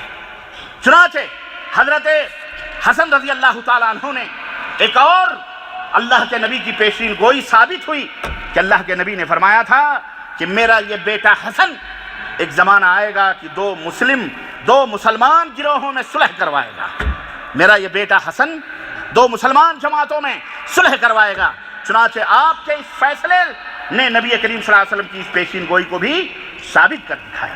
اور حضرت امیر معاویہ رضی اللہ تعالیٰ عنہ کے ہاتھوں پر تمام شرائط حضرت امیر معاویہ نے حضرت حسن کے منظور کر لیے, اور اس کے ساتھ حضرت حسن اپنے ساتھیوں کے ساتھ, جس کے اندر حضرت حسین بھی تھے, اور پورے صحابہ اور پورے آپ کے ماننے والے کوفے کے جتنے بھی لوگ تھے, سبوں نے جا کر کے حضرت امیر معاویہ رضی اللہ تعالی عنہ کے ساتھ ان کے ہاتھوں پر بیعت کی, بڑے امن و امان کے ساتھ. اور یہ واقعہ سن 40 ہجری میں واقع ہوا. کون سے ہجری میں؟ سن 40 ہجری میں واقع ہوا. آئیے میں ایک سرسری طور پر سارے صحابہ کی مدت خلافت راشدہ بھی بتلاتا چلوں. حضرت ابو بکر صدیق رضی اللہ تعالیٰ عنہ کی مدت خلافت جو تھی وہ جناب علی, حضرت ابو بکر صدیق رضی اللہ تعالیٰ عنہ کی جو مدت خلافت تھی وہ تقریباً دو سال اور کچھ مہینے تھے. اور اس کے بعد حضرت عمر فاروق اعظم رضی اللہ تعالیٰ عنہ کی مدت خلافت یہ 10 سال 6 ماہ, اور حضرت عثمان کی مدت خلافت 12 سال, حضرت علی کی مدت خلافت 4 سال 9 مہینے اور کچھ دن, اور حضرت حسن کی مدت خلافت میں نے کہا تھا 1 ماہ نہیں بلکہ 6 ماہ اور کچھ دن حضرت حسن رضی اللہ تعالی عنہ کی مدت خلافت تھی. میں نے پہلے 1 ماہ کہا تھا, 1 ماہ نہیں 30 دن نہیں بلکہ 6 ماہ اور کچھ دن حضرت حسن رضی اللہ تعالی عنہ کی خلافت تھی. اور اس طرح سے حضرت امیر معاویہ رضی اللہ تعالیٰ عنہ خلیفہ بنائے گئے. اور جناب علی اسد الغابہ جو تاریخ کی معتبر کتاب ہے اس کے اندر یہ بات لکھی ہوئی ہے کہ خلیفۃ 20 سنہ و خلیفہ 20 سنہ و امیراً 20 سنہ.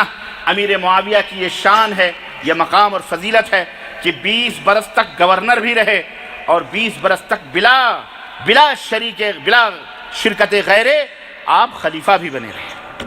کتنے؟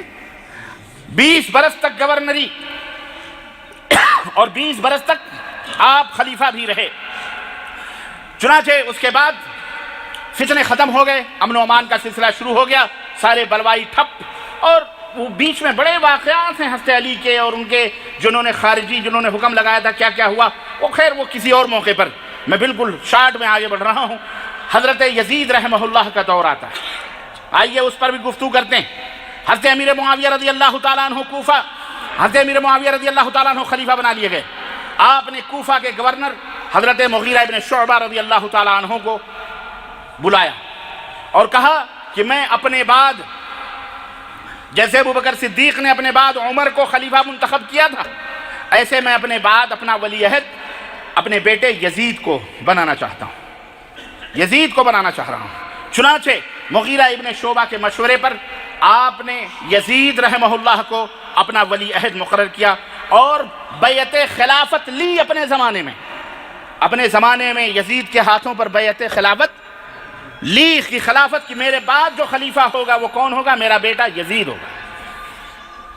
حضرت امیر معاویہ رضی اللہ تعالیٰ عنہ کے بعد سن 60 ہجری کے اندر 60 ہجری میں جب حضرت امیر معاویہ کی وفات ہوئی، یزید کے ہاتھوں پر تمام شامیوں نے اور تمام اہل مدینہ نے اور دوسرے صوبے جات کے تمام مسلمانوں نے بیعت کی، جس کے اندر صحابہ بھی تھے۔ تقریباً اس زمانے میں 350 یا 300 کے قریب صحابہ تھے جنہوں نے حضرت یزید رحمہ اللہ کے ہاتھوں پہ بیعت کی۔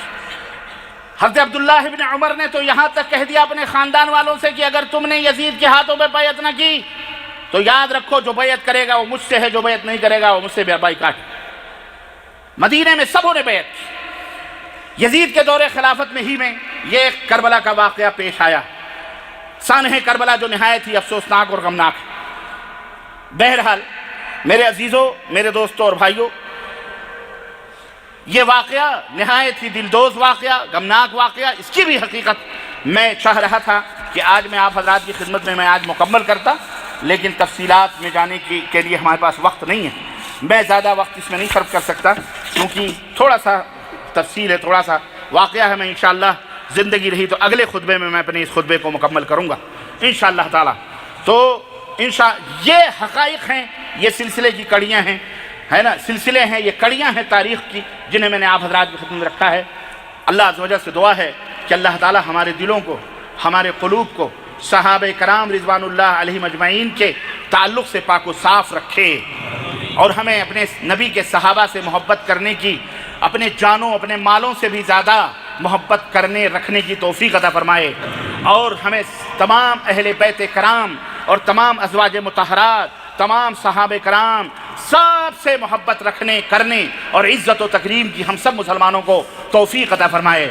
اور اللہ تبارک و تعالی ان تمام لوگوں کو جو صحابہ کا نام لے کر یا اشارتاً اور کنایتاً صحابہ کو برا کہتے ہیں، گالیاں بکتے ہیں، توہین کرتے ہیں، یہاں تک کہ کافر تک کہتے ہیں، استغفر اللہ ثم استغفر اللہ، اللہ ان سب کو ہدایت عطا فرمائے، ان سب کو سمجھ عطا فرمائے، انہیں یہودیوں کی سازشوں سے بچنے کی توفیق عطا فرمائے، ان کے ذاکرین، ان کے واعظین، ان کے مولویوں کو جو منبروں پر محرابوں پر بیٹھ کر اور سر پیٹ کر کے روتے ہیں بھوں بھوں، اللہ تعالیٰ انہیں ہدایت عطا فرمائے، ان مکار اور ان عیاریوں اور ان جھوٹ اور کذب بازیوں سے اللہ تعالیٰ انہیں دور فرمائے، اور امت مسلمہ کے درمیان اختلاف، انتشار اور اس طرح سے محبت حسین اور محبت علی کا نام لے کر کے نفرتیں پھیلانا، نفرتیں لوگوں کے دلوں میں ڈالنا، بھلے کہنا نہیں لیکن نفرت پیدا کرنا۔ ایک قاتل،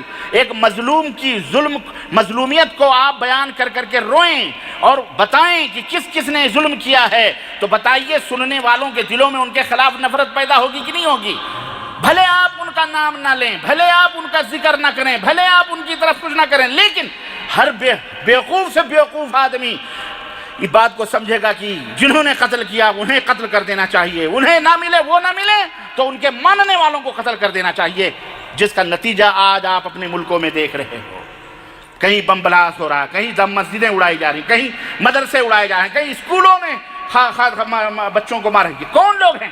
یہی خوارج زدہ اور یہی سبائیت زدہ سبائی یہودیوں کے ایجنٹ، یہودیوں کے پروردہ، یہودیوں کی تاریخ بنائی ہوئی اور ان کی باتوں کو، جھوٹی باتوں کے اوپر عمل کرنے والے یہی جبہ و دستار پہن کر امت مسلمہ کے درمیان افتراق کا بیج بوتے ہیں اور آج تک بو رہے ہیں۔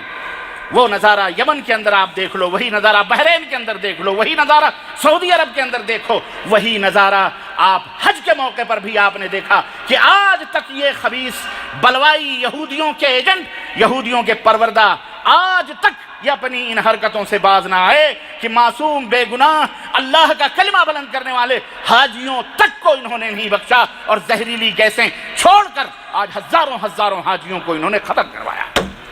یہی یہودی سازشیں ہیں میرے عزیزو، اسی یمن سے اٹھا تھا وہی یہودی نژاد جس نے خانہ کعبہ کو ڈھانے کی کوشش کی تھی، ابرہہ نام کا وہ بادشاہ یہودی، اللہ نے اس کو اوپر غضب نازل کیا۔ آج بھی وہی یمن سے یہودی بنام مسلمان، بنام اسلام اٹھا ہے، حوثی باغی یہ بنام اسلام آ کر کے اہل السنہ والجماعہ مسلمانوں کو قتل کر رہے ہیں اور ملک کو برباد کر کے سعودی عرب کو، کہیں بحرین میں، کہیں ملک شام کے اندر اور کہیں عراق کے اندر یہ چاروں طرف سے گھیر کر مکہ اور مدینہ کو نگلنا چاہتے ہیں۔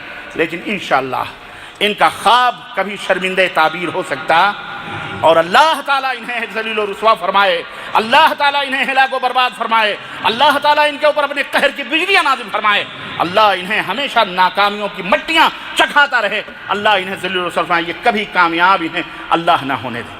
یہ تاریخ رہی ہے، اور یہ بھی میرا موضوع کبھی آئے گا کہ میں بتاؤں گا تاریخی تسلسل کے ساتھ کہ جناب علی کس طرح سے انہوں نے سچے مسلمانوں کو اسلام کا نام لے کر کے کیسے کیسے قتل کیا ہے اور کیسے کیسے تباہ و برباد کیا ہے، اور آج تک کر رہے ہیں۔ اللہ تعالیٰ سے دعا ہے کہ اللہ ہمارے دلوں میں محبت عطا فرمائے، اتحاد و اتفاق عطا فرمائے، اور اللہ تعالیٰ ہمیں صحابہ، تابعین، تبع تابعین، ائمہ، محدثین سب کی اللہ تبارک و تعالیٰ محبت کرنے اور سب سے محبت کرنے کی توفیق عطا فرمائے، اور اللہ اس مملکت سعودی عربیہ کو قائم و دائم رکھے، اس کے حاسدین کو اللہ ذلیل و رسوا فرمائے، اس کی طرف ٹیڑھی نظر رکھانے والوں کو اللہ ذلیل و رسوا فرمائے۔ اسی طرح عالم اسلام میں جہاں کہیں بھی اسلام اور مسلمان رہتے ہیں اللہ سب کی حفاظت فرمائے، اور سب کو اللہ تبارک و تعالیٰ اپنے امن و امان عطا فرمائے، اور تمام ملک کے حکمران و رہبروں کو اللہ تعالیٰ قرآن و سنت کے نافذ کرنے کی توفیق عطا فرمائے، اسلام کو قائم و دائم رکھنے کی توفیق عطا فرمائے، اور امن و امان اور سکون عطا فرمائے، اور اسلام اور مسلمانوں کو برباد کرنے والے، اسلام اور مسلمانوں کی طرف ٹیڑھی نظر دیکھنے والے،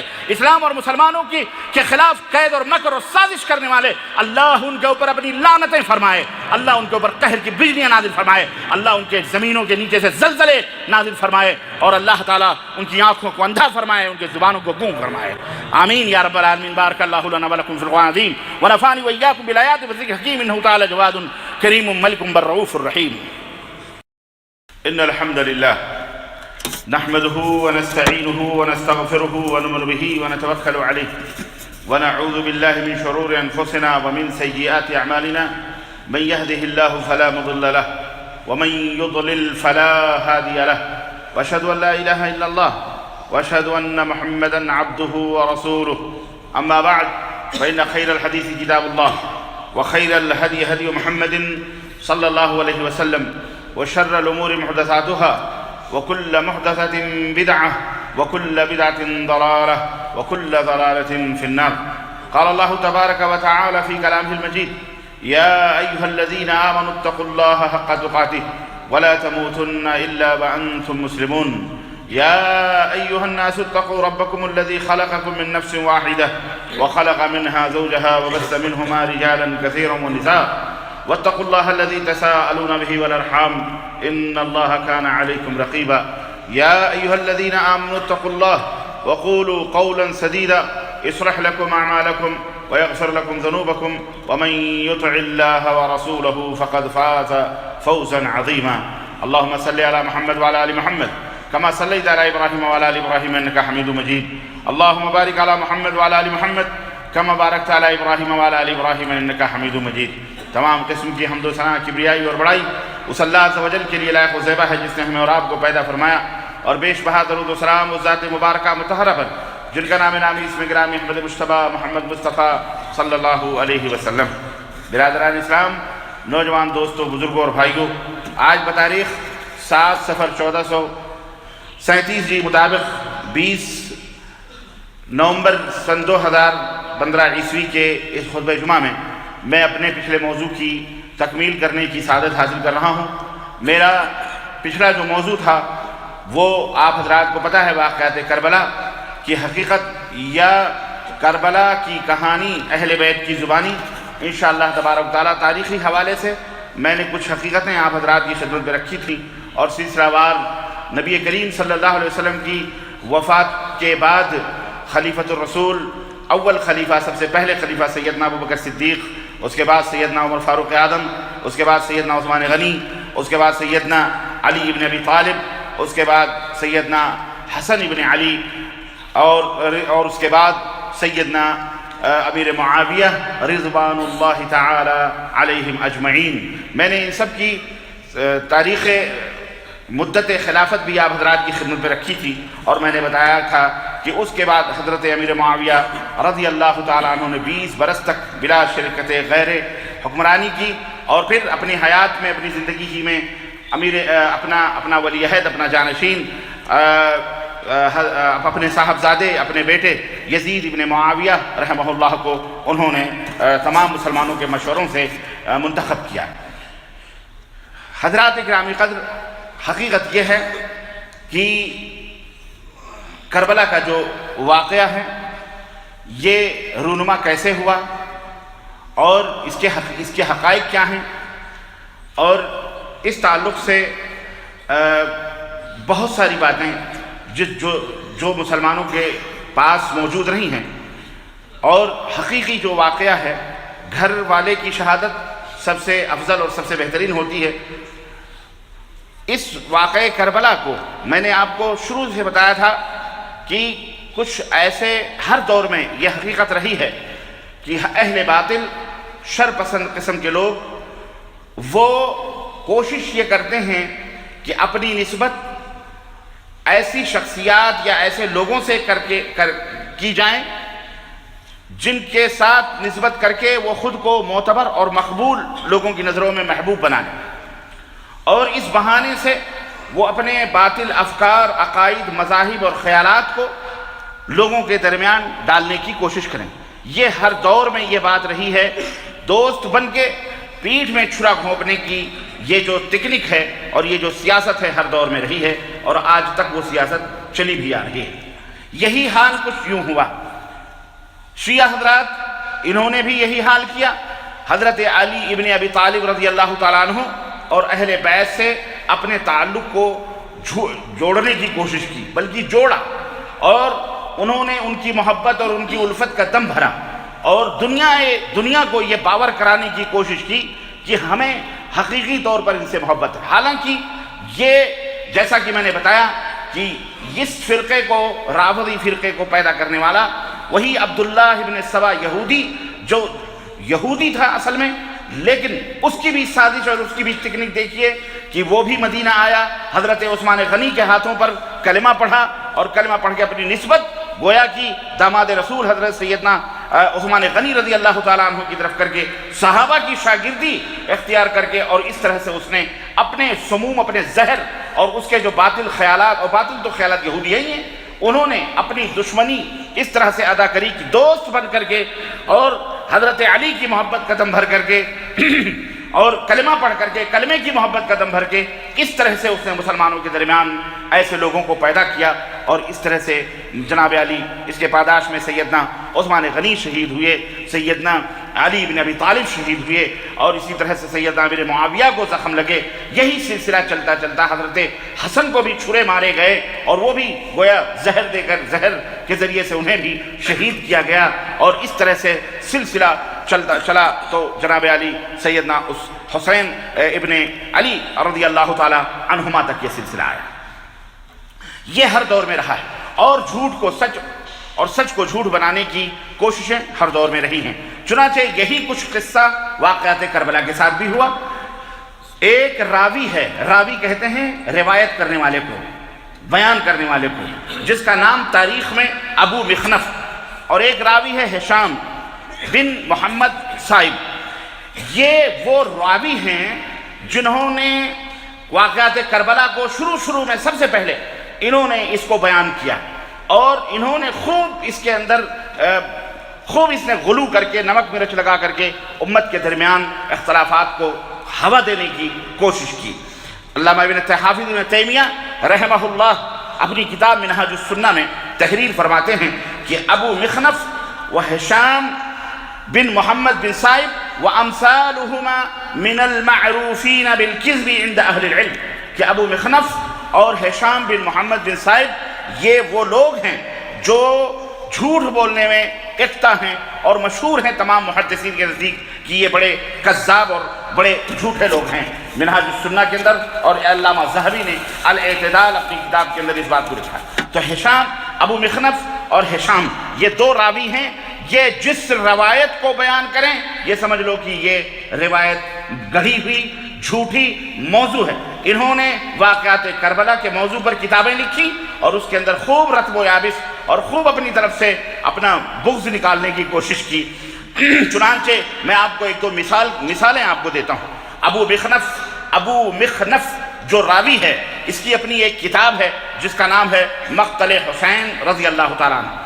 اس میں ایسی عجیب و غریب باتیں یہ اور روایات بیان کرتا ہے جنہیں عقل بھی تسلیم نہیں کرتی ہے، چہ جائے کہ یہ روایتاً یہ بات صحیح ہو۔ چنانچہ وہ لکھتا ہے کہ جب حضرت حسین رضی اللہ تعالیٰ عنہ کو شہید کر دیا گیا تو ان کا گھوڑا ہنہنانے لگا اور میدان کربلا میں وہ دوڑنے لگا اور مقتولین کی لاشوں کے پاس سے گزرتا اور پھر حضرت حسین کی لاش کو تلاش کرتا تھا، دیکھ رہا تھا کہ حضرت حسین کی لاش کہاں۔ چنانچہ تلاش کرتے کرتے وہ حضرت حسین رضی اللہ تعالیٰ عنہ کی لاش کے پاس آ کر کے ٹھہر گیا اور اس نے اپنی پیشانی گھوڑے نے حضرت حسین کے لہو میں ڈبو دی اور وہ اگلے پاؤں سے زمین پر پٹکنے لگا اور اس قدر زور سے ہنہنانے لگا کہ اس کی ہنہناہٹ سے پورا میدان کربلا گونج اٹھا۔ ابن سعد کی نظر حضرت حسین کے گھوڑے پر جب پڑی تو اس نے اپنے دوستوں سے کہا، فوج سے کہا کہ اللہ کی مار ہو تم پر، اس گھوڑے کو فوری طور پر میرے پاس لاؤ، یہ تو رسول اللہ صلی اللہ علیہ وسلم کا گھوڑا ہے اور ان کے نبی صلی اللہ علیہ وسلم کے عمدہ گھوڑوں میں سے ایک گھوڑا ہے۔ لشکریوں نے اس کا تعاقب کیا لیکن وہ گھوڑا بھاگا اور جب دیکھا کہ لوگ اسے پکڑنا چاہتے ہیں تو وہ زمین پر پاؤں پٹکنے لگا اور اپنی مدافعت کرنے لگا، حتیٰ کہ اس نے بہت سے آدمیوں کو ہلاک کیا، کئی شہسواروں کو گھوڑے سے گرا دیا، مگر لشکری اسے گرفتار نہ کر سکے، اس گھوڑے کو کے اوپر قابو نہ پا سکے۔ یہ کتاب ہے ابو مخنف کی جس کا نام ہے مقتل حسین ابن علی رضی اللہ تعالی عنہ۔ اس کے صفحہ نمبر 94 میں یہ بات یہ لکھتا ہے۔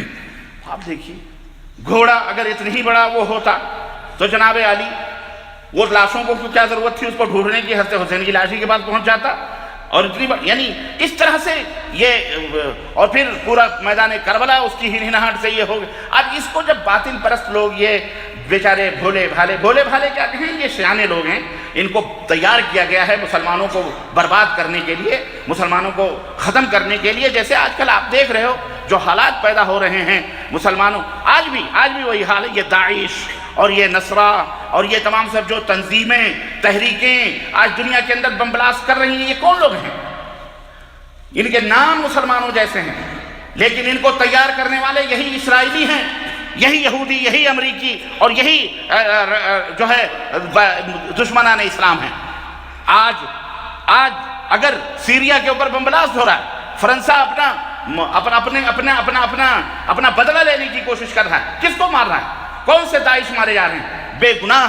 بے گناہ سنی مسلمانوں کے گھروں کو بسوار کیا جا رہا ہے، سنی گھروں کے مسلمانوں کے اوپر بم بلاسٹ ہو رہا، بمباریاں ہو رہی ہیں۔ جناب علی، یہ کس نے یہ بیج بوئی؟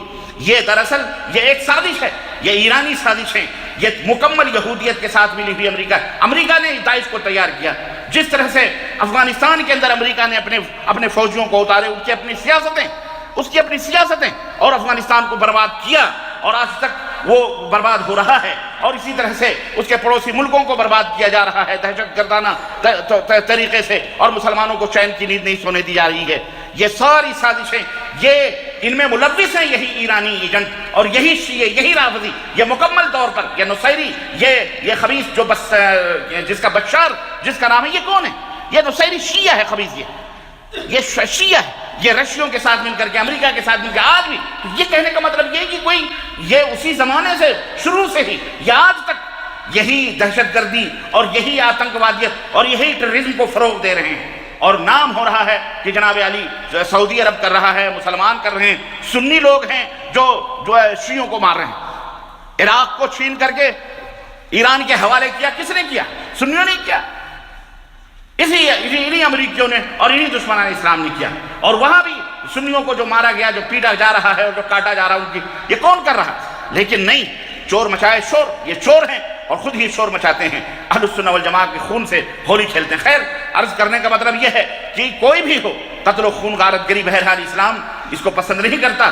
کہیں بھی دہشت گردانہ کوئی بھی بے گناہوں کو امن پسند، یعنی باقاعدے بہت سارے اس کے اصول اور ضابطے ہیں، نہ کسی کو بیجا طور پر ناحق طور پر کافر کہنے کا حکم دیتا ہے، نہ بیجا طور پر کسی کا خون بہانے کا حکم دیتا ہے، لیکن افسوس اس بات پر ہے کہ یہ تمام سب پھیکڑے آ کر کے بے گناہ مسلمانوں پر یہ رافضی شیعوں کے کرتوتوں کی وجہ سے اہل السنہ والجماعہ کے اوپر توڑے جاتے ہیں، اور جب بات آتی ہے تو کہتے ہیں شیعہ سنی، شیعہ سنی، شیعہ سنیوں کو مار رہے ہیں۔ یہ سب چیزیں فراڈ ہیں، یہ تمام سب چیزیں بیان کرنے کی آ رہی ہیں، اور قتل کون ہو رہا ہے اس کو میڈیا بھی بیان نہیں کرتی ہے۔ الغرض کہنے کا مطلب یہ ہے کہ وہ تلخیاں آج بھی ہم محسوس کر رہے ہیں جو تلخیاں ان رافضی شیعوں نے، ان کوفیوں نے حضرت علی کے ساتھ کیا، حضرت حسن کے ساتھ کیا، حضرت امیر معاویہ کے ساتھ کیا، حضرت حسین کے ساتھ کیا، اور نام اہل بیت کا، اہل بیت کی محبت ہے، علی کی محبت ہے، بھوں بھوں روتے ہیں اپنے سینوں کو خون آلود کا برچھیوں سے اور نہ جانے کس سے۔ یہ سب اللہ تعالیٰ کی لعنت ہے جو اللہ انشاءاللہ قیامت تک ان کے اوپر برستی رہے گی انشاءاللہ تبارک تعالیٰ۔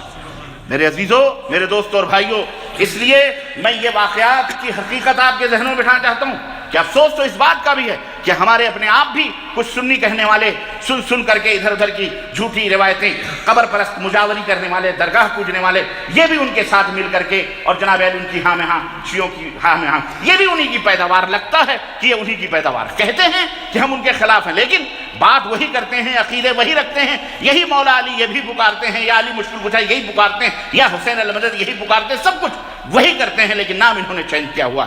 تو ہر دور میں یہ بات رہی ہے کہ باطل پرست اور باطل فرقے اور جو ہے قرآن و سنت کے خلاف دشمنان اسلام کی ہمیشہ یہ جد و جہد کوشش رہی ہے کہ انہوں نے ایسی شخصیات کو پکڑا ہوا ہے اور پکڑ کر کے اپنی نسبت اس کی طرف کی ہوئی ہے، اور اس سے محبت قدم بھر کر کے امت محمدیہ کو بیوقوف بنانے کی کوشش کی جا رہی ہے۔ دیکھو ہم بھی مسلمان ہیں، ہم بھی، حالانکہ یہ مسلمان نہیں ہیں۔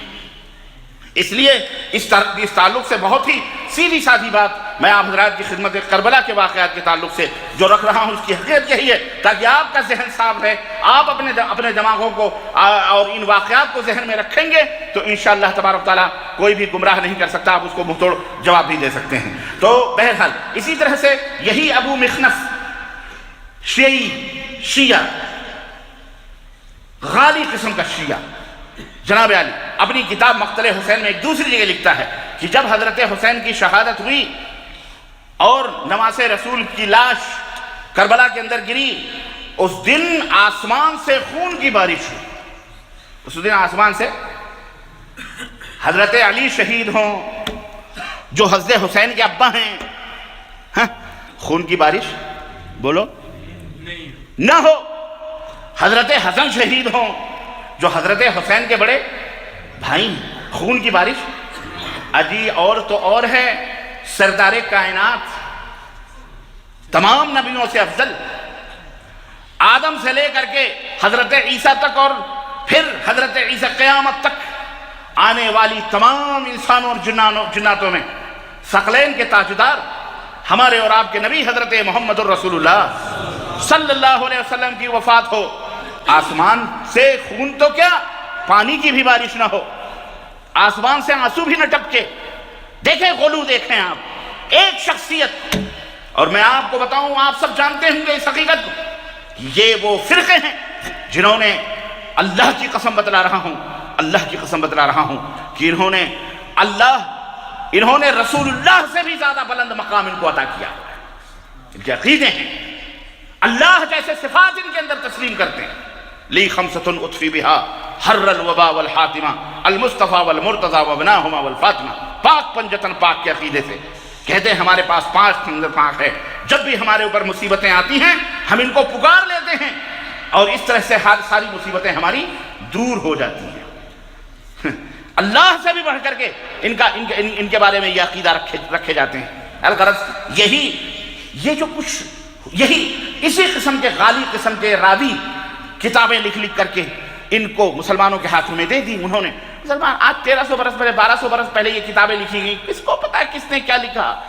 کل کا واقعہ ہوتا ہے صحیح ڈھنگ سے کوئی بیان نہیں کر پاتا ہے جناب علی۔ یہ ابو مخنف وہاں تھا کیا؟ لیکن نہیں، شیعہ رافضی اپنے خبث باطن، یہودیوں کی پیداوار، اپنے ہی خبث باطن کا اس طرح سے اظہار کرتے ہیں۔ واقعہ کربلا کا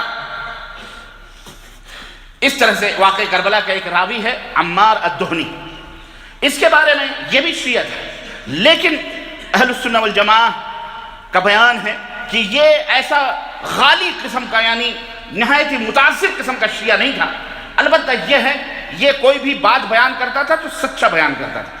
اس نے بھی واقعہ کربلا کو بیان کیا ہے۔ علامہ ابن حجر عسقلانی رحمۃ اللہ علیہ اپنی کتاب تقریب التہذیب جو اسماء الرجال کی کتاب ہے اس کے صفحہ نمبر 152 میں 152 میں لکھتے ہیں کہ صدوق یتشیع، یہ بہت بڑا سچا آدمی تھا وہ شیعہ لیکن وہ سچ بولتا تھا۔ عمار الدہنی اسی طرح سے تنقیح المقال میں بھی لکھتے ہیں کہ کانا شیعاً ثقةً، یہ شیعہ ضرور تھا لیکن ثقہ راوی تھا، اس کا عقیدہ شیعی رکھتا تھا لیکن قابل اعتبار آدمی تھا۔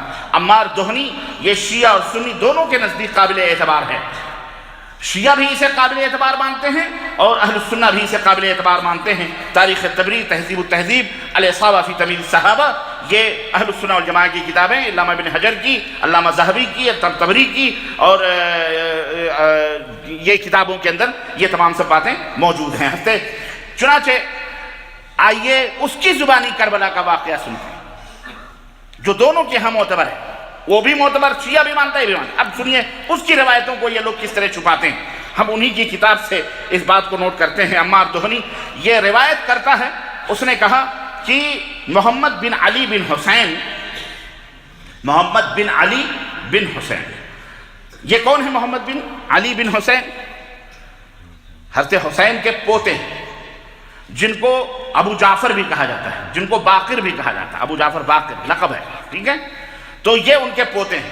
امام محمد باقر رحمہ اللہ سے عرض کیا، یعنی ان کا نام محمد باقر ہے نا، لیکن محمد باقر ہے اور اصل میں یہ محمد بن علی بن حسین، حضرت حسین کے بیٹے کا نام علی، اور یہ علی کون ہے معلوم ہے آپ کو؟ علی یہی زین العابدین ہیں، حضرت زین العابدین رحمہ اللہ، جو جنہیں بیمار کربلا کہا جاتا ہے، یہی ایک باقی تھے، باقی سب میدان کربلا میں شہید کر دیے گئے۔ ان کا نام علی بن حسین اور علی کے بیٹے محمد۔ تو چونکہ وہ بیمار کربلا تھے، انہوں نے اپنی آنکھوں سے وہ منظر دیکھا، باپ نے بیٹے کو پورے واقعات بتائے، اب بیٹا محمد الباقر جو ہیں وہ پوری کہانی بتا رہے ہیں۔ چنانچہ عمار الدہنی کہتا ہے کہ اس نے محمد بن علی بن حسین سے عرض کیا، یعنی امام محمد باقر سے، کہ مجھ سے کربلا کا واقعہ ایسے انداز سے بیان کریں کہ گویا آپ خود وہاں موجود تھے، آپ اس طرح سے بیان کریں جیسے آپ سب کچھ دیکھ رہے تھے، چنانچہ اور آپ کے سامنے ہو رہا تھا۔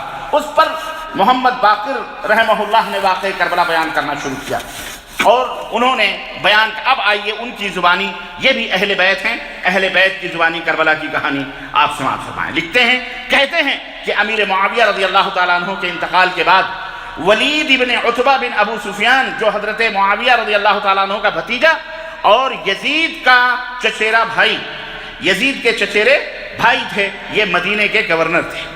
حضرت امیر معاویہ رضی اللہ تعالیٰ عنہ نے ان کو مدینے کا گورنر بنایا تھا۔ جب حضرت امیر معاویہ کی وفات ہو گئی تو یزید نے ولید ابن عتبہ کو خط بھیجا اور کہا کہ سارے مدینے کے لوگوں سے اعلان کر دو کہ وہ تمہارے ہاتھوں پر میری بیعت قبول کریں، بیعت میں۔ چنانچہ یہ خبر صحابہ کرام تک پہنچی اور انہوں نے اپنی اپنی بیعتیں ولید ابن عتبہ کو دے دی، یعنی ہاں ہم بیعت کرتے ہیں۔ حضرت حسین ابن علی رضی اللہ تعالی عنہما تک ان کو بھی بلایا گیا اور کہا گیا کہ وہ یزید نے خبر پہنچائی ہے کہ اہل مدینہ سب لوگوں نے بیعت کر لی ہے، اہل مدینہ بھی بیعت اپنی کریں۔ تو حضرت حسین رضی اللہ تعالیٰ عنہ نے کہا کہ مجھے سوچنے کا موقع دیا جائے، مہلت دی جائے اور نرمی اختیار کی جائے۔ چنانچہ حضرت حسین رضی اللہ تعالیٰ عنہ کو مہلت ملی اور ان کو کہا گیا ٹھیک ہے، آپ سوچ سمجھ کر کے پھر بیعت کیجئے گا۔ ان کو مہلت دے دی گئی اور اسی رات حضرت حسین رضی اللہ تعالیٰ عنہ مدینہ سے نکل کر مکہ المکرمہ چلے آئے۔ جب آپ مکہ معظمہ پہنچ گئے اور وہ حج کے ایام تھے، ذی الحجہ کا یا ذی قعدہ ذی الحجہ کا مہینہ تھا، تو وہاں پر جب پہنچے تو کوفیوں نے، کوفہ والوں نے، اور آپ کو یہ بھی معلوم ہونا چاہیے کہ اس وقت اسلامی سلطنت کا جو اسلامی سلطنت دارالسلطنت تھا وہ کہاں تھا؟ کوفہ کے اندر تھا۔ میں نے بتایا تھا کہ تینوں صحابہ خلفائے راشدین حضرت عثمان غنی تک دارالسلطنت مدینہ تھا، لیکن جب حضرت علی رضی اللہ تعالیٰ عنہ کو خلیفہ بنایا گیا تو ظالموں نے حضرت علی کو اب ظاہر بیچارے وہ بھی مجبور ہی تھے، ان کو ورقلا کا کوفہ دارالسلطنہ منتقل کیا گیا۔ گھر سے نکال کر آدمی کو مارنا بڑا آسان ہوتا ہے، تو ان کوفی و خبیثوں نے انہوں نے نکال کر کے وہاں لے کر کے گئے ان بلوائیوں نے، اور وہیں پر دارالسلطنت کوفہ کو ٹھہرایا گیا۔ چنانچہ کوفیوں ہی نے حضرت حسین کے پاس خطوط بھیجے۔ ایک روایت میں آتا ہے 500 خطوط بھیجے، ایک روایت میں آتا ہے بوریاں بھر کی خطیں آئیں، ایک روایت میں آتا ہے کئی ہزار خطوط کوفیوں نے بھیجے، اور ان خطوں میں انہوں نے یہی قاصد اور پیغامات بھی بھیجے اور عرض کیا کہ اے حسین ابن علی رضی اللہ تعالیٰ عنہ، آپ کوفہ تشریف لے آئیں، ہم آپ کی بیعت کرنا چاہتے ہیں، ہم لوگوں نے یزید کی بیعت سے انکار کر دیا ہے، آپ کوفہ آ جائیں، ہم آپ کی بیعت کرنا چاہتے ہیں۔ ہم اس کے گورنر کے پیچھے بھی نماز نہیں ادا کرتے۔ اس وقت حضرت نعمان ابن بشیر رضی اللہ تعالیٰ عنہ گورنر تھے، صحابی رسول۔ کوفے کے لوگوں نے کہا کہ ہم اس کے پیچھے بھی نماز نہیں پڑھ رہے ہیں۔ اب آپ غور کیجئے ذرا ان جملوں پر، جو صحابی رسول کے پیچھے نماز نہ پڑھے وہ کون ہو سکتا ہے؟ وہ حضرت حسین کا دوست ہو سکتا ہے؟ لیکن نہیں، خیر واقعہ ہے۔ عمار ابن دہنی کہتا ہے حضرت محمد باقر یعنی حضرت حسین کے پوتے یہ بیان کرتے ہیں کہ انہوں نے یہ کہا کہ ہم اس کے گورنر کے پیچھے بھی ہم نے نماز پڑھنا چھوڑ دیا ہے۔ اس وقت کوفہ کے گورنر حضرت نعمان ابن بشیر رضی اللہ تعالیٰ عنہ، جب کوفیوں کی طرف سے اس قسم کے پیغامات آئے تو حضرت حسین رضی اللہ تعالیٰ عنہ ظاہر ہے کہ وہ نارمل آدمی، بڑے 59 برس، ایک کم 60 برس کے جو ہے آدمی تھے، کوئی بچے نہیں تھے، کوئی چھوٹے نہیں تھے، ہوشیار تھے، عقل پختہ ہو چکی تھی۔ ایک کم 60 برس کی حضرت حسین کی عمر تھی رضی اللہ تعالیٰ عنہ۔ چنانچہ انہوں نے کہا یہ کیسے؟ چنانچہ ان پروگرام تو بنانے سے پہلے وہاں کے حالات کی تحقیق کے لیے حضرت مسلم بن عقیل رضی اللہ تعالیٰ عنہ جو ان کے چچیرے بھائی تھے، ان کو کہا تم ایسا ہے تم جا کے دیکھو کہ کوفہ والوں کا کیا حال ہے۔ تحقیق کے لیے ان کو پہلے روانہ کیا۔ چنانچہ حضرت مسلم بن عقیل مکہ سے واپس ہوئے، مدینہ آئے، اور مدینہ سے 2 آدمیوں کو اپنے ہمراہ لیا اور لے کر کے کوفہ کی طرف روانہ ہوئے۔ انتہائی خطرناک راستوں سے گزرتے ہوئے اور ریگستانی علاقوں سے وہ کوفہ کی طرف روانہ ہوئے، یہاں تک کی روایت میں آتا ہے کہ ایک رہبر، 2 رہبر تھے، اس میں ایک رہبر اتنی خطرناک راستے سے لے کے گئے تھے وہ لوگ کہ پیاس کی شدت سے راستے ہی کے اندر وہ انتقال کر گیا۔ ان کا جو ایک گائیڈ تھا وہ انتقال کر گیا۔ اس صورتحال کو دیکھ کر حضرت مسلم بن عقیل رضی اللہ تعالیٰ عنہ نے پھر ایک قاصد کو بھیجا اور کہا کہ جا کر کے ان سے کہہ دیا جائے کہ حضرت حسین سے معذرت کر لو کہ یہ بہت خطرناک راستہ ہے، مجھے معاف کر دیں، مجھے وہاں نہ بھیجیں۔ لیکن حضرت حسین رضی اللہ تعالیٰ عنہ نے انہیں معذرت ان کی قبول نہیں کی اور کہا نہیں، تم سفر کو جاری رکھو اور کوفہ جا کر کے پتہ لگاؤ۔ وہاں جا کر کے حضرت مسلم بن عقیل رضی اللہ تعالیٰ عنہ ایک کوفی اوسجا کے گھر میں جا کر کے قیام کیا، اور کوفیوں نے جب دیکھا کہ مسلم بن عقیل جو نبی حضرت حسین، ان کو بتایا کہ ہم کو حضرت حسین نے بھیجا ہے حقیقت احوال کے لیے، تو چنانچہ خفیہ طور پر کوفی ان سے ملنا شروع ہوئے، خفیہ طور پر ان سے دھیرے دھیرے ملنا شروع ہوئے، اور تقریباً 12,000 کوفیوں نے حضرت مسلم بن عقیل کے ہاتھوں پہ بیعت کی۔ کتنے؟ اور ایک روایت میں آتا ہے تقریباً 40,000 کی تعداد تھی بعد میں دھیرے دھیرے۔ چنانچہ اس وقت 12,000 کوفیوں نے حضرت حسین رضی اللہ تعالیٰ عنہ کے ہاتھ پر کے لیے بیعت کی حضرت مسلم بن عقیل کے ہاتھوں پر، اور جب دیکھا حضرت مسلم عقیل نے کہ اتنی بڑی جم غفیر ہمارے ساتھ بیعت کر رہی ہے، تو قاصدوں کو بھیجا مکہ اور خط دے کر کے بھیجا کہ میرے چچیرے بھائی اس وقت کوفہ کے لوگ تیار ہیں، واقعی جو خطوط گئے ہیں وہ صحیح ہیں، آپ فوری طور پر آ جائیں اور ان کی بیعت قبول فرمائیں۔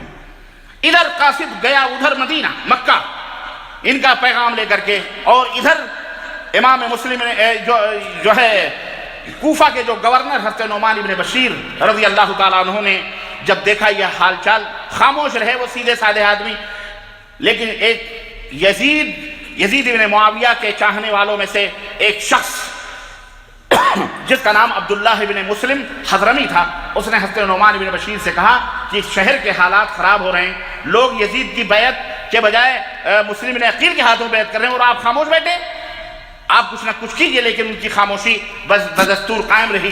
اس عبداللہ ابن مسلم نے ایک قاصد کو بھیج کر کے ملک شام حضرت یزید رحمہ اللہ تک یہ خبر پہنچائی کہ یہاں شہر کے حالات بڑے گڑبڑ چل رہے ہیں، اور یہاں نعمان ابن بشیر رضی اللہ تعالیٰ عنہ بالکل خاموش ہیں۔ اس کے بعد یزید نے اپنے ایک آزاد کردہ غلام کو بلایا جس کا نام سرحون تھا، اس سے مشورہ کیا۔ اس نے کہا اگر آپ کے والد زندہ ہوتے اور میں کوئی مشورہ دیتا تو وہ ضرور قبول کرتے تھے، تو کیا آپ کو اگر کوئی مشورہ میں دوں تو آپ قبول کریں گے؟ اور یزید نے کہا بے شک قبول کریں گے۔ سرحون نے جو آزاد کردہ غلام تھا اس نے کہا آپ ایسا کرو، عبید اللہ ابن زیاد جسے آپ نے بصرہ کا گورنر بنایا ہے وہاں سے ہٹا کر کوفہ کا گورنر بنا دو، معاملات صحیح ہو جائیں گے۔ یزید نے کہا میں تو یہ سوچ رہا تھا کہ اس کو بصرہ کے گورنری سے بھی ہٹا دیں، لیکن خیر آپ مشورہ دے رہے ہیں تو کوئی بات نہیں۔ چنانچہ ان کو حکم بھیجا کہ تم فوری طور پر بصرہ سے نکل کر کے اور تم کوفہ کی گورنری قبول کرو۔ یہ عبید اللہ ابن زیاد وہاں سے صرف روایتوں کے اندر 6 یا 8 یا 12 اس طرح کے الفاظ آتے ہیں، صرف 6 یا 8 آدمیوں کو اپنے ساتھ لیا اور راتوں رات کوفہ رات کو پہنچا، اور جناب علی کوفہ کے لوگ اپنے اپنے گھروں کے دروازوں پر جیسے لوگ بیٹھتے ہیں، شام کا وقت تھا، اس نے ڈانٹا باندھا۔ عبید اللہ ابن زیاد نے ڈانٹا یوں ہوتا ہے، یوں باندھتے ہیں، ڈانٹا منہ باندھ کر کے، اور ان کے جو بیٹھے ہوئے لوگ تھے ان کی طرف سے گلیوں میں گزرتے رہے۔ ان لوگوں نے سوچا کہ حضرت حسین رضی اللہ تعالیٰ عنہ تشریف لے آئیں، چنانچہ جس مجلس سے گزرتا اس مجلس سے یہی صدا آتی سلام علیک یا ابن علی حسین رضی اللہ تعالیٰ، حسین سلام علیک یا حسین، سلام علیک یا حسین۔ اس طرح سے وہ سمجھ گیا کہ حالات یہاں گڑبڑ چل رہے ہیں۔ اس نے کہا ٹھیک ہے، چنانچہ رات کے وقت وہ وہاں اپنے قصر میں، اپنی عمارت گورنری ہاؤس وہاں پہنچا، اور صبح جب ہوئی تو ابن زیاد نے کوفہ کے جو سردار تھے ان کو بلایا، اور اپنے ایک غلام کو 3000 درہم دیا اور کہا کہ جا کے پتہ لگاؤ کہ یہ مسلم بن عقیل کہاں چھپے ہوئے ہیں، کہاں بیعتیں ہو رہی ہیں، کون بیعت لے رہا ہے، پتہ لگاؤ، لیکن اپنے آپ کو ظاہر یہ نہ کرنا کہ میں کون ہوں، تم یہ ظاہر کرنا کہ میں حمص سے آیا ہوں، یعنی ملک شام سے آیا ہوں، وہاں کا باشندہ ہوں اور میں بیعت کرنے کے لیے آیا ہوں، اور یہ رقم 3000 کی ان کی خدمت میں پیش بھی کرنی ہے جو آپ کے مشن کے لیے خرچے کے لیے میں دینا چاہتا ہوں۔ غلام اس بہانے کو لے کر کے کوفہ کے اندر ڈھونڈتا رہا، چنانچہ ایک آدمی اسے ملا، اس نے کہا ہاں تم نے تو بہت، اور وہ رقم پیش کی اور بیعت کا ارادہ ظاہر کیا، تو اس آدمی نے خوش ہو کر کہا کہ تمہیں ہدایت کا راستہ بھی نصیب ہو گیا ہے، لیکن افسوس کہ ابھی تک ہمارا کام مکمل نہیں ہوا ہے، ہمیں جو کرنا ہے، لیکن آؤ ہم جو ہے تمہیں وہاں تک پہنچاتے ہیں، مسلم بن عقیل تک۔ چنانچہ وہ آدمی غلام کو لے کر کے مسلم بن عقیل تک پہنچا، مسلم بن عقیل رضی اللہ تعالیٰ عنہ کی خدمت میں اس نے وہ 3000 درہم پیش کیے، بیعت کی، اور وہاں سے جب واپس آیا تو سیدھا ابن زیاد کے گورنری ہاؤس میں جا کے کہا فلاں فلاں جگہ مسلم بن عقیل بیٹھے ہوئے ہیں اور وہاں بیعت چل رہی۔ اس نے اسی دوران جب ابن زیاد کو پتہ چل گیا کہ مسلم بن عقیل فلاں جگہ ہیں، تو اس نے فوری طور پر پولیس کو بھیجا، لیکن اسے یہ رپورٹ بھی ملی کہ اب اس وقت وہ جس کے گھر کے اندر مسلم عقیل تھے، مسلم عقیل جس کے گھر میں تھے اوسجا کے گھر میں، وہاں سے منتقل ہو کر عروہ بن ہانی بن عروہ کے گھر آ گئے، وہاں سے اس جگہ کو چھوڑ کر ہانی بن عروہ کے گھر وہ منتقل ہو گئے۔ چنانچہ ابن زیاد کو پتہ چلا تو مسلم بن عقیل اس کو پتہ چلا کہ ہانی بن عروہ کے گھر میں موجود ہیں، اس نے سرداران کوفہ سے کہا کیا بات ہے کہ آپ سب کو میں دیکھ رہا ہوں لیکن ہانی بن عروہ نظر نہیں آ رہے ہیں، بڑی شخصیت تھی کوفہ کی، ہانی بن عروہ نظر نہیں آ رہے ہیں۔ چنانچہ محمد بن اشعث چند ساتھیوں کو لے کر کے ہانی کے دروازے پر آئے، ہانی بن عروہ اپنے گھر کے دروازے پر کھڑے ہوئے تھے، انہوں نے کہا کہ گورنر نے آپ کو مدعو کیا ہے، آپ کو بلایا ہے، لہذا آپ گورنر کے پاس چلیے۔ چنانچہ اس آدمی کے زور پر ہانی بن عروہ مجبوراً وہاں پہنچے۔ جب وہاں پہنچے تو کوفہ کے چیف جسٹس حضرت قاضی شریح رحمہ اللہ ان کی عبید اللہ ابن زیاد کے پاس بیٹھے ہوئے تھے، ان سے مخاطب ہو کر کہا، ان سے عبید اللہ ابن زیاد نے جب دیکھا کہ ہانی بن عروہ آ گئے ہیں تو چیف جسٹس قاضی شریح کو دیکھ کر کے ابن زیاد نے کہا اس احمق کو دیکھو، اس کی قضا ہمارے پاس ہے، اس کی موت ہمارے پاس لے کر کے آئی ہے۔ ہانی نے سلام کیا، ابن زیاد نے کہا یہ بتاؤ مسلم بن عقیل کہاں ہیں؟ مسلم بن عقیل کہاں ہیں؟ ہانی بن عروہ نے کہا مجھے علم نہیں ہے، مجھے علم نہیں ہے۔ اس پر عبید اللہ ابن زیاد نے 3000 والے درہم کو ان کے سامنے کھڑا کر دیا۔ جو 3000 درہم دے کے آیا تھا اس کو ان کے سامنے کھڑا کر دیا، کہا اب بتاؤ مسلم بن عقیل کہاں ہیں؟ ہانی بن عروہ چپ ہو گئے، لاجواب ہو گئے، اور اس نے کہا کہ میں نے ان کو نہیں بلایا، وہ خود بخود میرے گھر میں آئے، وہ خود بخود میرے گھر میں منتقل ہوئے ہیں۔ ابن زیاد نے کہا اس کو حاضر کرو۔ اس پر ہانی بن عروہ نے پس و پیش شروع کری۔ ابن زیاد نے اپنے قریب بلایا، اس کے ہاتھ میں ایک چھڑی تھی اور اتنی زور سے اس کے منہ پہ چھڑی ماری کہ اس کا ہونٹ جو ہے پھٹ کر کے خون بہنے لگا اور بھویں چڑھ گئیں۔ عبید اللہ ابن زیاد نے تلوار نکالی کہ اس کو قتل کر دیں، لیکن لوگوں نے اس کو روکا کہ ابھی معاملہ گرم مت کریں، ابھی جو کچھ بھی ہے۔ چنانچہ ان کو کہا کہ ان کو قید کر دو قید خانے کے اندر، جب تک یہ مسلم بن عقیل کو یہ حاضر نہ کرے۔ جب ہانی بن عروہ ایک بڑے قبیلے کے سردار تھے، معروف تھے، جب ان کے لوگوں کو پتہ چلا کہ اسی طرح سے قصر کے اندر گورنر ہاؤس میں ہوا ہے، تو ان کے قبیلے کے لوگوں نے قصر امارت پر حملہ کر دیا۔ حملہ کس طرح سے کہ لوگوں کو اکٹھا کرنا شروع کیا اور اس طرح سے حملہ کر دیا۔ ابن زیاد نے چیف جسٹس کوفہ قاضی شریح رحمہ اللہ کو ان کو کہا کہ جا کر کے ان کو سمجھاؤ اور ان کو بتاؤ کہ ہماری دشمنی تم سے نہیں ہے، مسلم ابن عقیل کو حاضر کر دیا جائے، ہم نے ہانی کو تحقیق کے لیے روک رکھا ہے، قید میں رکھا ہے نا، مسلم ابن عقیل کی تلاش اور جستجو ہمیں ہے بس، اور تم سے ہماری کوئی دشمنی اور کوئی وہ نہیں۔ قاضی شریح کے ساتھ ایک غلام کو بھی بھیجا کہ دیکھو یہ لوگوں کو کیا کہتے ہیں۔ قاضی شریح لوگوں کی طرف جاتے ہوئے ہانی کے پاس سے بھی گزرے تو ہانی نے کہا کہ میرے بارے میں اللہ سے ڈرنا، زیاد مجھے قتل کرنا چاہتا ہے۔ قاضی شریح نے ابن زیاد کی بات کہہ کر مطمئن کر دی کہ میں صرف یہ کہنے جا رہا ہوں کہ ابن زیاد نے کہا ہے کہ آپ کو صرف تحقیق کے لیے روکا گیا ہے۔ چنانچہ بہرحال مسلم بن عقیل ادھر تو انہوں نے یہ اعلان کیا، ادھر حضرت مسلم بن عقیل رضی اللہ تعالیٰ عنہ کو جب اس ہنگامے کا علم ہوا تو انہوں نے خروج کیا۔ خروج مطلب یعنی انہوں نے بغاوت کا جھنڈا بلند کیا، اور چنانچہ 4000 لوگ، اور بعض روایتوں میں آتا ہے 40,000 کے لوگ حضرت مسلم بن عقیل کے ارد گرد جمع ہو گئے، اور اس طرح سے جنگی طریقے سے ترتیب دے کر گورنر ہاؤس کی طرف وہ روانہ ہوئے، اور پھر صبح ہی سویرے گورنر ہاؤس کو گھیر لیا گیا۔ ابن زیاد کو اطلاع ہوئی تو اس نے سرداران قریش سے کہا کہ جا کر کے ان کو بتاؤ، ان کو سمجھاؤ اور ان کو کہو اگر جسے اپنے بچوں کو یتیم کرنا ہے، جن عورتوں کو رانڈ ہونا ہے یعنی بیوہ ہونا ہے، جنہیں اپنے بال بچوں سے محبت نہیں ہے، وہ یہاں رہیں، ورنہ سیدھے یہاں سے نکل جائیں، ورنہ ایک ایک کی تکہ بوٹی اڑا دی جائے گی۔ آپ غور کریں ذرا اس واقعے پر، اس کے پاس کوئی فوج نہیں تھی عبید اللہ ابن زیاد کے پاس، زیادہ سے زیادہ 6 آدمی یا 12 آدمی تھے گورنر ہاؤس میں، اور یہاں لوگ کتنے تھے؟ 12 سے 4000، بعض روایتوں میں 12,000، بعض روایتوں میں 40,000 ہے نا، اتنے لوگ تھے۔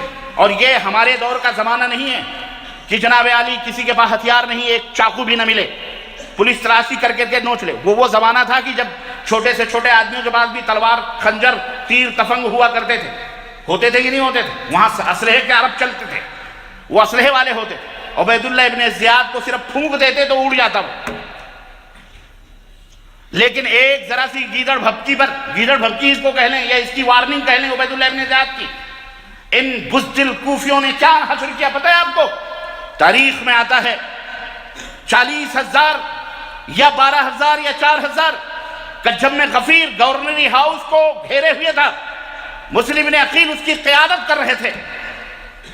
ظہر کی نماز پڑھی گئی، عبید اللہ ابن زیاد نے اعلان کیا، سرداران کوفہ نے جا کر کے اعلان کیا کہ دیکھو یہ تمہارا حشر ہو جائے گا، اس لیے عزت کے ساتھ چلے جاؤ اپنے گھروں کو۔ عصر تک روایتوں کے اندر آتا ہے، عصر تک 40 کے بجائے 4,000 لوگ رہے، اور پھر مغرب تک مسلم عقیل کے پیچھے 3 صفیں تھیں نماز پڑھنے والوں کی، اور جب عشاء کا ٹائم ہوا تو اس وقت جب سلام پھیرا مسلم عقیل نے تو سارے کوفی انہیں تنہ تنہا چھوڑ کر کے بھاگ، کوئی ان کے پیچھے مدد کے لیے کھڑا ہوا نہیں تھا۔ یہ وہ کوفی ہیں لا یوفی۔ حضرت مسلم عقیل مسافر تنہ تنہا کہاں جائیں؟ بھاگے وہاں سے۔ جب بھاگے، روایتوں کے اندر آتا ہے کہ جس طرح جس طرف بھی جس گلی میں حضرت مسلم عقیل جاتے تھے لوگ انہیں دیکھ کر اپنے دروازے بند کر لیا کرتے تھے۔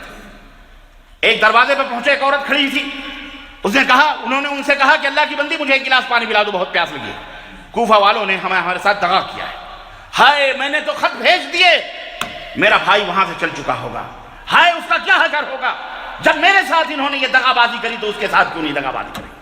اللہ ادھر حضرت مسلم عقیل در بدر پھرتے رہے گلیوں کے اندر، اس عورت نے پانی دیا، پلایا، دروازہ بند کر لیا۔ تھوڑی دیر کے بعد اس عورت نے جب دروازہ کھولا تو دیکھا کہ وہ دروازے پر بیٹھے ہوئے۔ اس نے کہا اللہ کے بندے تم یہاں سے چلے جاؤ ورنہ ہم بے گناہ مارے جائیں گے۔ انہوں نے کہا میرے پاس کہیں کوئی ٹھکانہ نہیں، مجھے کم از کم ٹھہرنے کی جگہ دے دو ایک رات۔ عورت نے کہا ٹھیک ہے اندر آ جاؤ۔ اندر وہ حضرت مسلم عقیل کو اندر لے لیا، دروازہ بند کر دیا۔ تھوڑی دیر کے بعد اس عورت کا شوہر آیا، اس کو پتہ چلا کہ مسلم عقیل اس کے گھر میں ہے، فوری طور پر دروازہ کھول کے مسلم عبید اللہ ابن زیاد کے پاس گیا اور کہا کہ مسلم عقیل ہمارے گھر کے اندر موجود ہے۔ فوری طور پر فوج کو دی گئی، آرڈر دیا عبید اللہ ابن زیاد نے، اور راتوں رات مسلم عقیل کو دروازے کے اوپر جب دستک دی گئی تو فوج وہاں کھڑی ہوئی تھی۔ حضرت مسلم عقیل کو جب پتہ چلا کہ فوج پہنچ چکی ہے تو وہ بھی اب مرتے نہ تو کرتے کیا، یا تو گرفتار ہو جائیں اور بھی مرنا ہے، اور ویسے بھی انہوں نے تلوار سونت لی اور اس طرح سے باہر نکلے کہ ہم یا تو کٹیں گے یا مریں گے۔ لیکن اس نوجوان نے کہا کہ ہم آپ کی حفاظت کی ذمہ داری لیتے ہیں، آپ یہ سب کام نہ کریں اور سیدھے ابن زیاد کے پاس چلے چلیں، بات ختم ہو جائے گی۔ چنانچہ وہ اس کے کہنے پر ابن زیاد کے پاس پہنچ گئے اور وہاں جب پہنچے ابن زیاد کے پاس لے گئے۔ چنانچہ ابن زیاد نے حکم دیا کہ مسلم عقیل کو اس گورنی ہاؤس کے چھت کے اوپر لے جا کر کے قتل کر دیا جائے۔ چنانچہ وہاں بے گناہ اس مسلم عقیل کے چچیرے بھائی جو حضرت حسین کے تھے اس گورنی ہاؤس کے چھت کے اوپر ان کو قتل کر دیا گیا۔ انا للہ و انا الیہ راجعون۔ اور ان کی لاش کو بازار کے اندر پھینکوا دیا گیا، کہا پھینک دو بازار کے اندر تاکہ لوگ عبرت حاصل کریں۔ اور ہانی بن عروہ جو تھے ان کو سر عام کوڑا کرکٹ کی جہاں جگہیں پھینکی جاتی تھیں وہاں پھانسی پہ ان کو لٹکا دیا گیا۔ اس طرح سے کوفہ کے اندر ابن زیاد نے کیا۔ ادھر تو یہ معاملہ ہوا، اب یہ خبر کون حضرت حسین تک پہنچا ہے؟ ادھر حضرت حسین رضی اللہ تعالیٰ عنہ کے پاس جب وہ خط پہنچا جس کے اندر لکھا تھا کہ آپ آ جائیے اور آپ آ جائیں اور یہاں لوگ بیعت کے لیے تیار ہیں، حضرت حسین رضی اللہ تعالیٰ عنہ مکے سے نکلے۔ 8 ذی الحجہ کی تاریخ جب لوگ حج کرنے کے لیے مینا جاتے ہیں، 8 ذی الحجہ کو حضرت حسین رضی اللہ تعالیٰ عنہ اپنے بچے اور مسلم بن عقیل کے ساتھیوں کو لے کر کے ان کے گھر والوں کو لے کر کے اور کوفہ کی طرف روانہ ہو رہے ہیں، جس کے اندر تقریباً روایتوں کے اندر آتا 50 جو ہے گھڑ سوار تھے یا اونٹ سوار تھے، اور تقریباً 100 کے قریب پاپیادہ یعنی پیدل چل رہے تھے، یعنی 150 آدمیوں کا قافلہ مکہ سے روانہ ہونے کے لیے تیار ہوا۔ حضرت عبداللہ ابن عباس آئے، حضرت حسین کی باگ پکڑی اور کہا کہ میرے بھائی اللہ کے لیے سفر مت کرو، ہمیں خون کی بو محسوس ہو رہی ہے، تمہیں جس طرح تمہارے باپ کو کوفیوں نے شہید کیا ایسے ہی تم کو بھی شہید کر دیں گے، مت جاؤ۔ حضرت عبداللہ ابن عمر نے منع کیا، سبوں نے روکا، لیکن حضرت حسین نے کہا نہیں، مجھے بلایا گیا ہے تو میں جاؤں گا۔ چنانچہ بہرحال حضرت قصہ مختصر یہ کہ حضرت حسین رضی اللہ تعالیٰ عنہ کوفہ کے لیے روانہ ہوئے، اور آپ قادسیہ کے 3 میل کے فاصلے پر جب پہنچے تو حر ابن یزید تیمی حضرت حسین رضی اللہ تعالیٰ عنہ کے قافلے کے ساتھ ملا اور اس نے کہا کہ آپ واپس چلے جائیں، آپ کو میں وہ خبر دینے والا ہوں جس خبر کی توقع آپ کو نہیں ہوگی، آپ سن نہیں سکتے۔ حضرت حسین رضی اللہ تعالیٰ عنہ نے کہا کیا بات ہے؟ کہا کوفیوں نے بے وفائی کی، مسلم بن عقیل کو شہید کر دیا گیا، قتل کر دیا گیا، اور قتل کا پورا واقعہ، پوری تفصیلات حر ابن یزید تیمی نے حضرت حسین رضی اللہ تعالیٰ عنہ کو بتائی۔ یہ سارا قصہ سنا جب حضرت حسین رضی اللہ تعالیٰ عنہ نے، تو حضرت حسین نے کہا ٹھیک ہے اب ہم یہیں سے پھر مکہ کی طرف واپس ہوتے ہیں۔ یہ نقطہ دماغ میں رکھنا، حضرت حسین رضی اللہ تعالیٰ عنہ نے وہیں سے واپسی کا ارادہ بنایا کہ ہم واپس اب مکہ چلتے ہیں، ہمیں اب آگے نہیں جانا ہے۔ اتنی بڑی غداری اور اتنی بڑی بے وفائی۔ پھر لیکن مسلم عقیل رضی اللہ تعالیٰ عنہ کے بھائی ساتھ میں تھے، انہوں نے کہا ہم اتنی آسانی سے واپس نہیں جائیں گے، آپ کا بھائی اگر شہید ہوتا، قتل کر دیا جاتا تو کیا آپ ایسے ہی واپس ہو جاتے؟ خون کا بدلہ خون، جان کا بدلہ جان. ہمارے بھائی کو قتل کیا ہے کوفیوں نے، ہم اس کا بدلہ لیں گے، ہم اس کا بدلہ لیں گے. آپ کو واپس جانا ہے جائیے، لیکن ہم واپس نہیں جائیں گے، ہم کوفہ جائیں گے. حضرت حسین نے جب یہ معاملہ دیکھا تو کہا تمہارے بغیر اب زندگی کا لطف ہی نہیں رہا، اس لیے سب کو لے کر وہ کوفہ کی طرف روانہ ہو گئے. اور آپ کو ابن زیاد کا پہلا دستہ فوج کا بارڈر کے اوپر نظر آیا تو آپ نے وہاں سے تھوڑی طرف رخ موڑ کر کے کربلا کی طرف رخ کر دیا. آپ کربلا پہنچے، وہاں آپ نے خیمہ نصب کیا. اس وقت آپ کے ساتھ 45 سوار اور 100 کے قریب پیدل لوگ تھے. اس وقت ابن زیاد نے عمر ابن سعد کو بلایا، عمر ابن سعد، اور کہا کہ آپ حسین ابن علی رضی اللہ تعالی عنہ کے ساتھ ان کے سلسلے میں میری مدد کریں اور آپ ہمارے پیغام کو ان تک پہنچائیں اور لے جائیں. عمر ابن سعد نے منع، کہا نہیں، میں اس جھمیلے میں نہیں پڑنا چاہتا، مجھے آپ معاف کریں. لیکن ابن زیاد نے کہا نہیں، آپ یہ کام کریں گے. انہوں نے کہا ٹھیک ہے، مجھے رات بھر سوچنے کا موقع دیا جائے. چنانچہ عمر ابن سعد سوچنے کے بعد انہوں نے آمادگی کا اظہار کیا اور اس طرح کربلا میں حضرت حسین رضی اللہ تعالیٰ عنہ کی خدمت میں عمر بن سعد حاضر ہوئے. پوری کیفیت حضرت عمر بن سعد نے ان کے سامنے، عمر بن سعد نے بیان کی کہ یہ کیفیات ہیں، ایسی صورت میں آپ اپنا فیصلہ سنائیں. تو حضرت حسین رضی اللہ تعالیٰ عنہ نے کہا کہ ایسا ہے کہ میری 3 تجویزیں ہیں. عبید اللہ ابن زیاد سے جا کر کے کہہ دو میری یہ 3 تجویزیں ہیں، اگر یہ 3 تجویزیں مانتے ہیں تو ٹھیک ہے، ورنہ پھر اللہ کے حوالے. چنانچہ وہ 3 تجویزیں حضرت حسین نے، اور جو بہایت ہی معقول تجویزیں تھیں. ایک تجویز اس میں یہ تھی کہ مجھے کسی اسلامی سرحد پر جانے دو، میرا راستہ چھوڑ دیا جائے، میں کسی اسلامی سرحد پر جاؤں گا، وہاں پہ اللہ کی راہ میں شہید ہو جاؤں، یا جو ہوگا دیکھا جائے. نمبر 2، یا مجھے موقع دو، میرا راستہ چھوڑ دو اور مجھے موقع دو، مجھے ملک شام جانے دو، یزید کے ہاتھوں پر میں بیعت، وہاں اس کے ہاتھ میں ہاتھ اپنا دے دوں گا اور وہاں بیعت کر لوں گا. تیسرا آپشن یہ ہے، اگر یہ دونوں تمہیں منظور نہیں ہے تو پھر مجھے مدینہ واپس جانے دو، جہاں سے میں آیا ہوں میں وہاں واپس چلا جاؤں.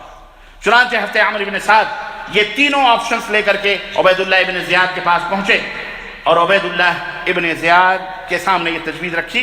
عبید اللہ ابن زیاد نے کہا، اور اس کے جتنے بھی مشیر کار تھے انہوں نے کہا یہ تجویز ناقابل قبول ہے، حسین کو بولو سب سے پہلے مجھ سے بیعت کریں، اس کے بعد یزید کی بیعت. یہاں آ کر کے معاملہ پھنسا اور اسی بنیاد پر لڑائی شروع ہوئی. یہی جنگ کی بنیاد ہے. یہاں لوگ نہ جانے کیسے کیسے بھوں روتے ہیں، قصے بیان کرتے ہیں، یزید نے مارا فلان. میاں اس کربلا کے میدان میں جاؤ، تاریخ کا کوئی بھی، یہ جھوٹے خبیث کی بات الگ ہے، ایک بھی شامی فوج نہیں تھی، ایک بھی شامی فوج کا ایک بندہ بھی نہیں تھا، سارے کے سارے کوفی تھے. سارے کے سارے کون تھے؟ کوفی تھے، جنہوں نے حضرت مسلم عقیل کو شہید کروایا اور جو اس فوج کے اندر بھی موجود تھے. حضرت حسین رضی اللہ تعالیٰ عنہ نے کہا ایسا نہیں ہو سکتا، ہم یزید کے ہاتھ پہ بیعت کریں گے، اس کے ہاتھ پہ بیعت کیوں کریں؟ لیکن اسی کے اوپر تکرار اور اسی کے اوپر لڑائی شروع ہوئی. اور حضرت حسین ابن علی رضی اللہ تعالیٰ عنہ کے گود میں جو بچہ تھا صاحب چھوٹا سا ان کا اپنا، اس کے اوپر کسی دشمن نے تیر مارا، وہ بھی شہید ہوا اور سارے لڑ کر کے بہرحال شہید ہوئے. اور آخر میں حضرت حسین رضی اللہ تعالیٰ عنہ تلوار لے کر کے باہر نکلے اور اس طرح سے انہیں بھی میدان کربلا میں شہید کر دیا گیا مظلومانہ طریقے سے رضی اللہ تعالیٰ عنہ. انا للہ و انا الیہ راجعون. اور جس شخص نے حضرت حسین رضی اللہ تعالیٰ عنہ جس شخص کے ہاتھوں شہید ہوئے وہ بھی کون تھا؟ یہی ہانی ابن عروہ کے قبیلے کا آدمی، قبیلے مزہج کا آدمی تھا، جس نے حضرت حسین ابن علی رضی اللہ تعالیٰ عنہ کا قتل کیا اور جس نے قصر عمارت پر چڑھائی کروائی تھی. چنانچہ یہی وہ شخص تھا جو آپ کے سر کو تن سے جدا کر کے ابن زیاد کے پاس لے گیا اور پھر وہاں سے وہ سر مبارک یزید ابن معاویہ روایتوں کے اندر آتا ہے وہ پہنچا دیا گیا. ادھر عمر ابن سعد بھی حضرت حسین رضی اللہ تعالیٰ عنہ کے پورے خاندان کو، جو عورتیں بچے جو باقی بچے تھے ان کو لے کر ابن زیاد کے پاس پہنچے. ان کا صرف ایک لڑکا علی ابن حسین یعنی جن کو زین العابدین کہا جاتا ہے رضی اللہ تعالیٰ عنہ وہی بچے تھے جو اس روایت کے راوی. یہ جو روایت آپ نے سنی ہے ابو جعفر باقر کے والد تھے، یعنی حضرت حسین کے بیٹے اور حضرت باقر کے یہ باپ تھے۔ یہ پوری روایت الاصابہ فی تمیز صحابہ علامہ ابن حجر عسقلانی رحمۃ اللہ علیہ کی کتاب کے اندر موجود ہے۔ تاریخ طبری کے اندر اتنا اور زیادہ ہے کہ سنان ابن انس اشجعی نے حضرت حسین کی گردن کو جسم سے جدا کیا اور حضرت حسین کو شہید کیا، اور خولی الاسبحی نے جو کوفی تھا اس نے سر کو کاٹا۔ یہ بھی تاریخ طبری کے اندر موجود ہے۔ اور وہ شعر پڑھنے لگا، کہنے لگا اوقر رکابی فضة وذهبا قد قتلت الملك المحجب قتلت خیر الناس اما وابا قتلت خیر الناس اما وابا وخیرهم اذ ينتسبون نسبا، کہ اے لوگوں میرے اونٹ کو سونے اور چاندی سے بھر دو، میں نے ایسے بادشاہ کو قتل کیا ہے جس تک رسائی بہت مشکل ہے، میں نے ایسے انسان کو مارا ہے جس کے ماں اور باپ سب سے افضل ہیں اور نسب کے اعتبار سے سب سے بہتر ہیں۔ جس کمینے نے حضرت حسین کو شہید کیا تھا اس کا یہ شعر تھا، وہ شعر کہتے ہوئے فخر کر رہا تھا۔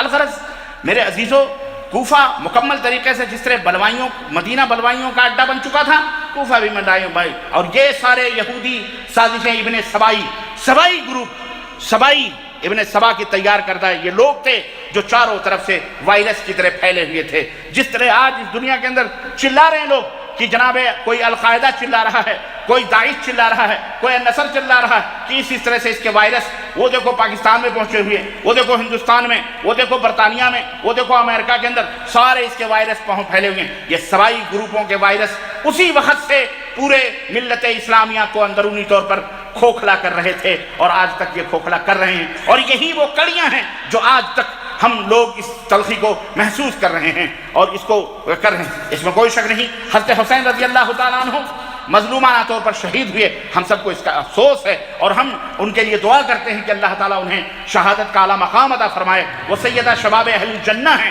اہل جنت کے جوانوں کے وہ سردار ہیں، ان کی والدہ سیدۃ النساء ہیں، تمام عورتوں کی سردار ہیں، ان کا مقام اللہ کے نبی صلی اللہ علیہ وسلم انہیں سونگھا کرتے تھے اور کہتے جنت کے یہ پھول ہیں۔ ان کی عزت، ان کا احترام، ان کی تقریب ہمارے ذہنوں میں ہمارا عقیدہ اور ہمارا منہج ہے یہ کہ ہم تمام اہل بیت اور تمام صحابہ کرام سے بے محبت کریں اسی طرح سے جس طرح ہم رسول اللہ صلی اللہ علیہ وسلم سے محبت کرتے ہیں۔ ہم ان کی عزت و تکریم کرتے ہیں، لیکن ان کی عزت و تکریم میں اتنا غلو نہیں کرتے کہ دوسرے کی توہین کریں، دوسرے کو کافر کہیں، دوسرے کو شرابی اور کاذب اور نہ جانے کیا کیا بنائیں اور امت کے درمیان تفرقہ پیدا کرنا۔ ہمارا عقیدہ تمام اہل بیت اطہار اور تمام صحابہ کرام رضوان اللہ علیہم اجمعین سارے کے سارے اللہ کے بندے ہیں، غلطی، خطا اور ثواب دونوں کے متحمل ہیں۔ وہ نبی نہیں، وہ رسول نہیں، ان سے بھی خطا ہو سکتی ہے، غلطی ہو سکتی ہے اجتہادی طور پر، تو ہم انہیں معصوم نہیں سمجھتے، ہم انہیں امام معصوم نہیں سمجھتے کہ نعوذ باللہ استغفر اللہ وہ سب سے بلند نہیں،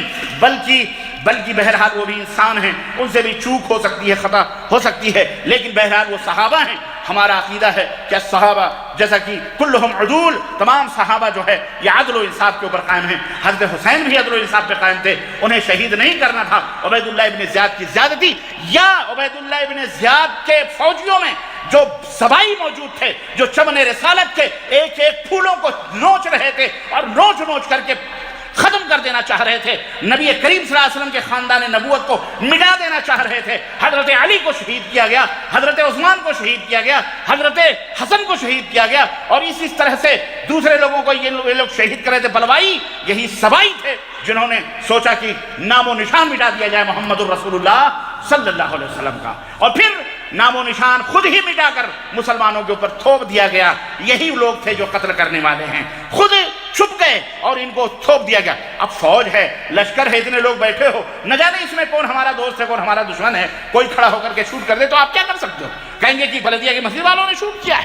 نہیں، وہ دشمنان اسلام ہر دور کے اندر موجود رہے اور ہر دور کے اندر کچھ بھی کر سکتے ہیں، تو میرے عزیزو وہی دشمنان اس فوج کے اندر موجود تھے جنہوں نے یہ تمام سب حرکتیں کی۔ چنانچہ پھر حضرت حسین رضی اللہ تعالیٰ عنہ کے افراد خانہ جو تھے ان کا قافلہ یزید کے پاس پہنچا، درباریوں نے فتح کی مبارکباد دی، یزید ابن معاویہ رونے لگے، کہنے لگے اللہ میں حسین کے خون سے بری ہوں، میں نے ابن زیاد کو قتل کرنے کا حکم نہیں دیا ہے، ابن زیاد نے یہ زیادتی کری ہے، ابن زیاد نے قتل کروایا ہے۔ بہرحال ایک شخص دربار میں سے کھڑا ہوا، اس نے کہا یہ لڑکی میرے حوالے کر دیجئے، میرا نکاح اس سے کر دیجئے۔ یزید تو فوراً زینب بنت علی کھڑی ہوئی اور انہوں نے کہا قسم ہے اللہ کی یہ کبھی نہیں ہو سکتا، یہاں تک کہ یزید دین الہی سے پھر جائے. یعنی یزید یہ کبھی اس بات کی اجازت نہیں دیں گے کہ اس بندے سے اس بچی کی شادی کر دی جائے.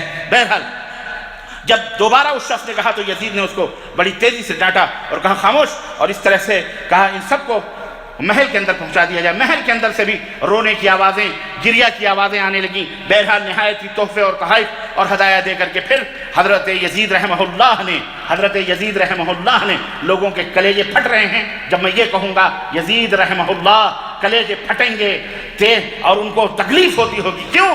اس لیے کہ انہوں نے پدیوں کے روایتوں کے اوپر بھروسہ کر کے حضرت یزید کو بھی فاسق، فاجر، شرابی، زانی اور نہ جانے کیا یہ ہمارے سنی اپنے آپ کو کہنے والے للو پنچو کو یہ رحمہ اللہ گھوڑے گدھے شاہ رحمہ اللہ کہتے ہیں، اجالے شاہ لیکن یزید ابن معاویہ جنہیں امیر معاویہ نے اپنا خلیفہ منتخب کیا تھا، اپنا نائب ان کے بارے میں چونکہ یہ ابن سبا کی پوری سازشوں کے اندر ملوث ہیں، گھرے ہوئے ہیں، ان کو تمیز نہیں ہے اور باطل کی، اس لیے اس طرح کی باتیں کرتے ہیں. بہرحال یزید نے سب کو تیار کر کے مدینہ روانہ کیا اور پھر اس طرح سے یہ پورا قافلہ مدینہ الرسول صلی اللہ علیہ وسلم جو ہے لٹا پٹا قافلہ وہاں پہنچا. حضرت علامہ ابن حجر رحمۃ اللہ علیہ الاصابہ فی تمیز الصحابہ میں تحریر فرماتے ہیں قد صنف جماعۃ من القدماء فی مقتل الحسین تصانیف فیہا الغث والسمین الغز والصحیح والسقیم فی هذه القصہ التي سقطها عنی کہ متقدمین پچھلے لوگوں نے شہادت حسین کے موضوع پر بہت ساری کتابیں لکھی ہیں، لیکن وہ ساری رتب و یابس اور مکر و فریب و جھوٹ سے بھری ہوئی ہیں. لیکن یہ روایت جو میں نے آپ حضرات کی خدمت میں رکھی ہے یہ ان تمام تصانیف سے بے نیاز کر دیتی ہے. یعنی یہ سچی اور پکی روایت ہے. یہ ہے کربلا کی حقیقت جو محمد الباقر یعنی محمد بن علی بن حسین حضرت حسین کے پوتے اور زین العابدین کے صاحبزادے نے اپنی زبانی بیان کی، جو میں نے آپ حضرات کی خدمت میں رکھی ہے. اللہ تعالی ہمیں اور آپ کو حق بات کے سمجھنے اور اس کے مطابق اپنی زندگی گزارنے کی توفیق عطا فرمائے. اور اللہ تعالیٰ سے دعا کریں اللہ تعالیٰ ہم سب کے دلوں میں تمام صحابہ، تمام اہل بیت، تمام خاندان نبوت سے اللہ تعالیٰ ہمارے سینوں کو محبتوں سے روشن رکھے، معمور فرمائے اور تمام لوگوں سے الفت اور محبت اور عقیدت کرنے کی توفیق عطا فرمائے. اور اللہ ہم سب کو ان کے نقش قدم پر چلنے والا بنائے. اور اے اللہ جو بھولے بھالے لوگ ہیں جو اس طرح سے گمراہیت اور سبائی گروپوں کے اور ابن سبا کے شکار ہیں، اللہ تعالیٰ اس کی فکر کے اور اس کے منہج کے اللہ انہیں ہدایت عطا فرمائے، ان کی زبانوں کے اوپر قدغن لگائے جو صحابہ کی گستاخیاں کرتے ہیں، جو صحابہ کا یا اہل بیت کی گستاخیاں کرتے ہیں، اللہ تعالیٰ ان کی زبانوں پہ قدغن لگائے اور اللہ تبارک و تعالیٰ انہیں بھی ہدایت عطا فرمائے. آمین یا رب العالمین. بارک اللہ لنا ولکم فی القرآن العظیم ونفعنی وإیاکم بالآیات والذکر الحکیم انہ تعالی جواد کریم ملک بر رؤوف الرحیم.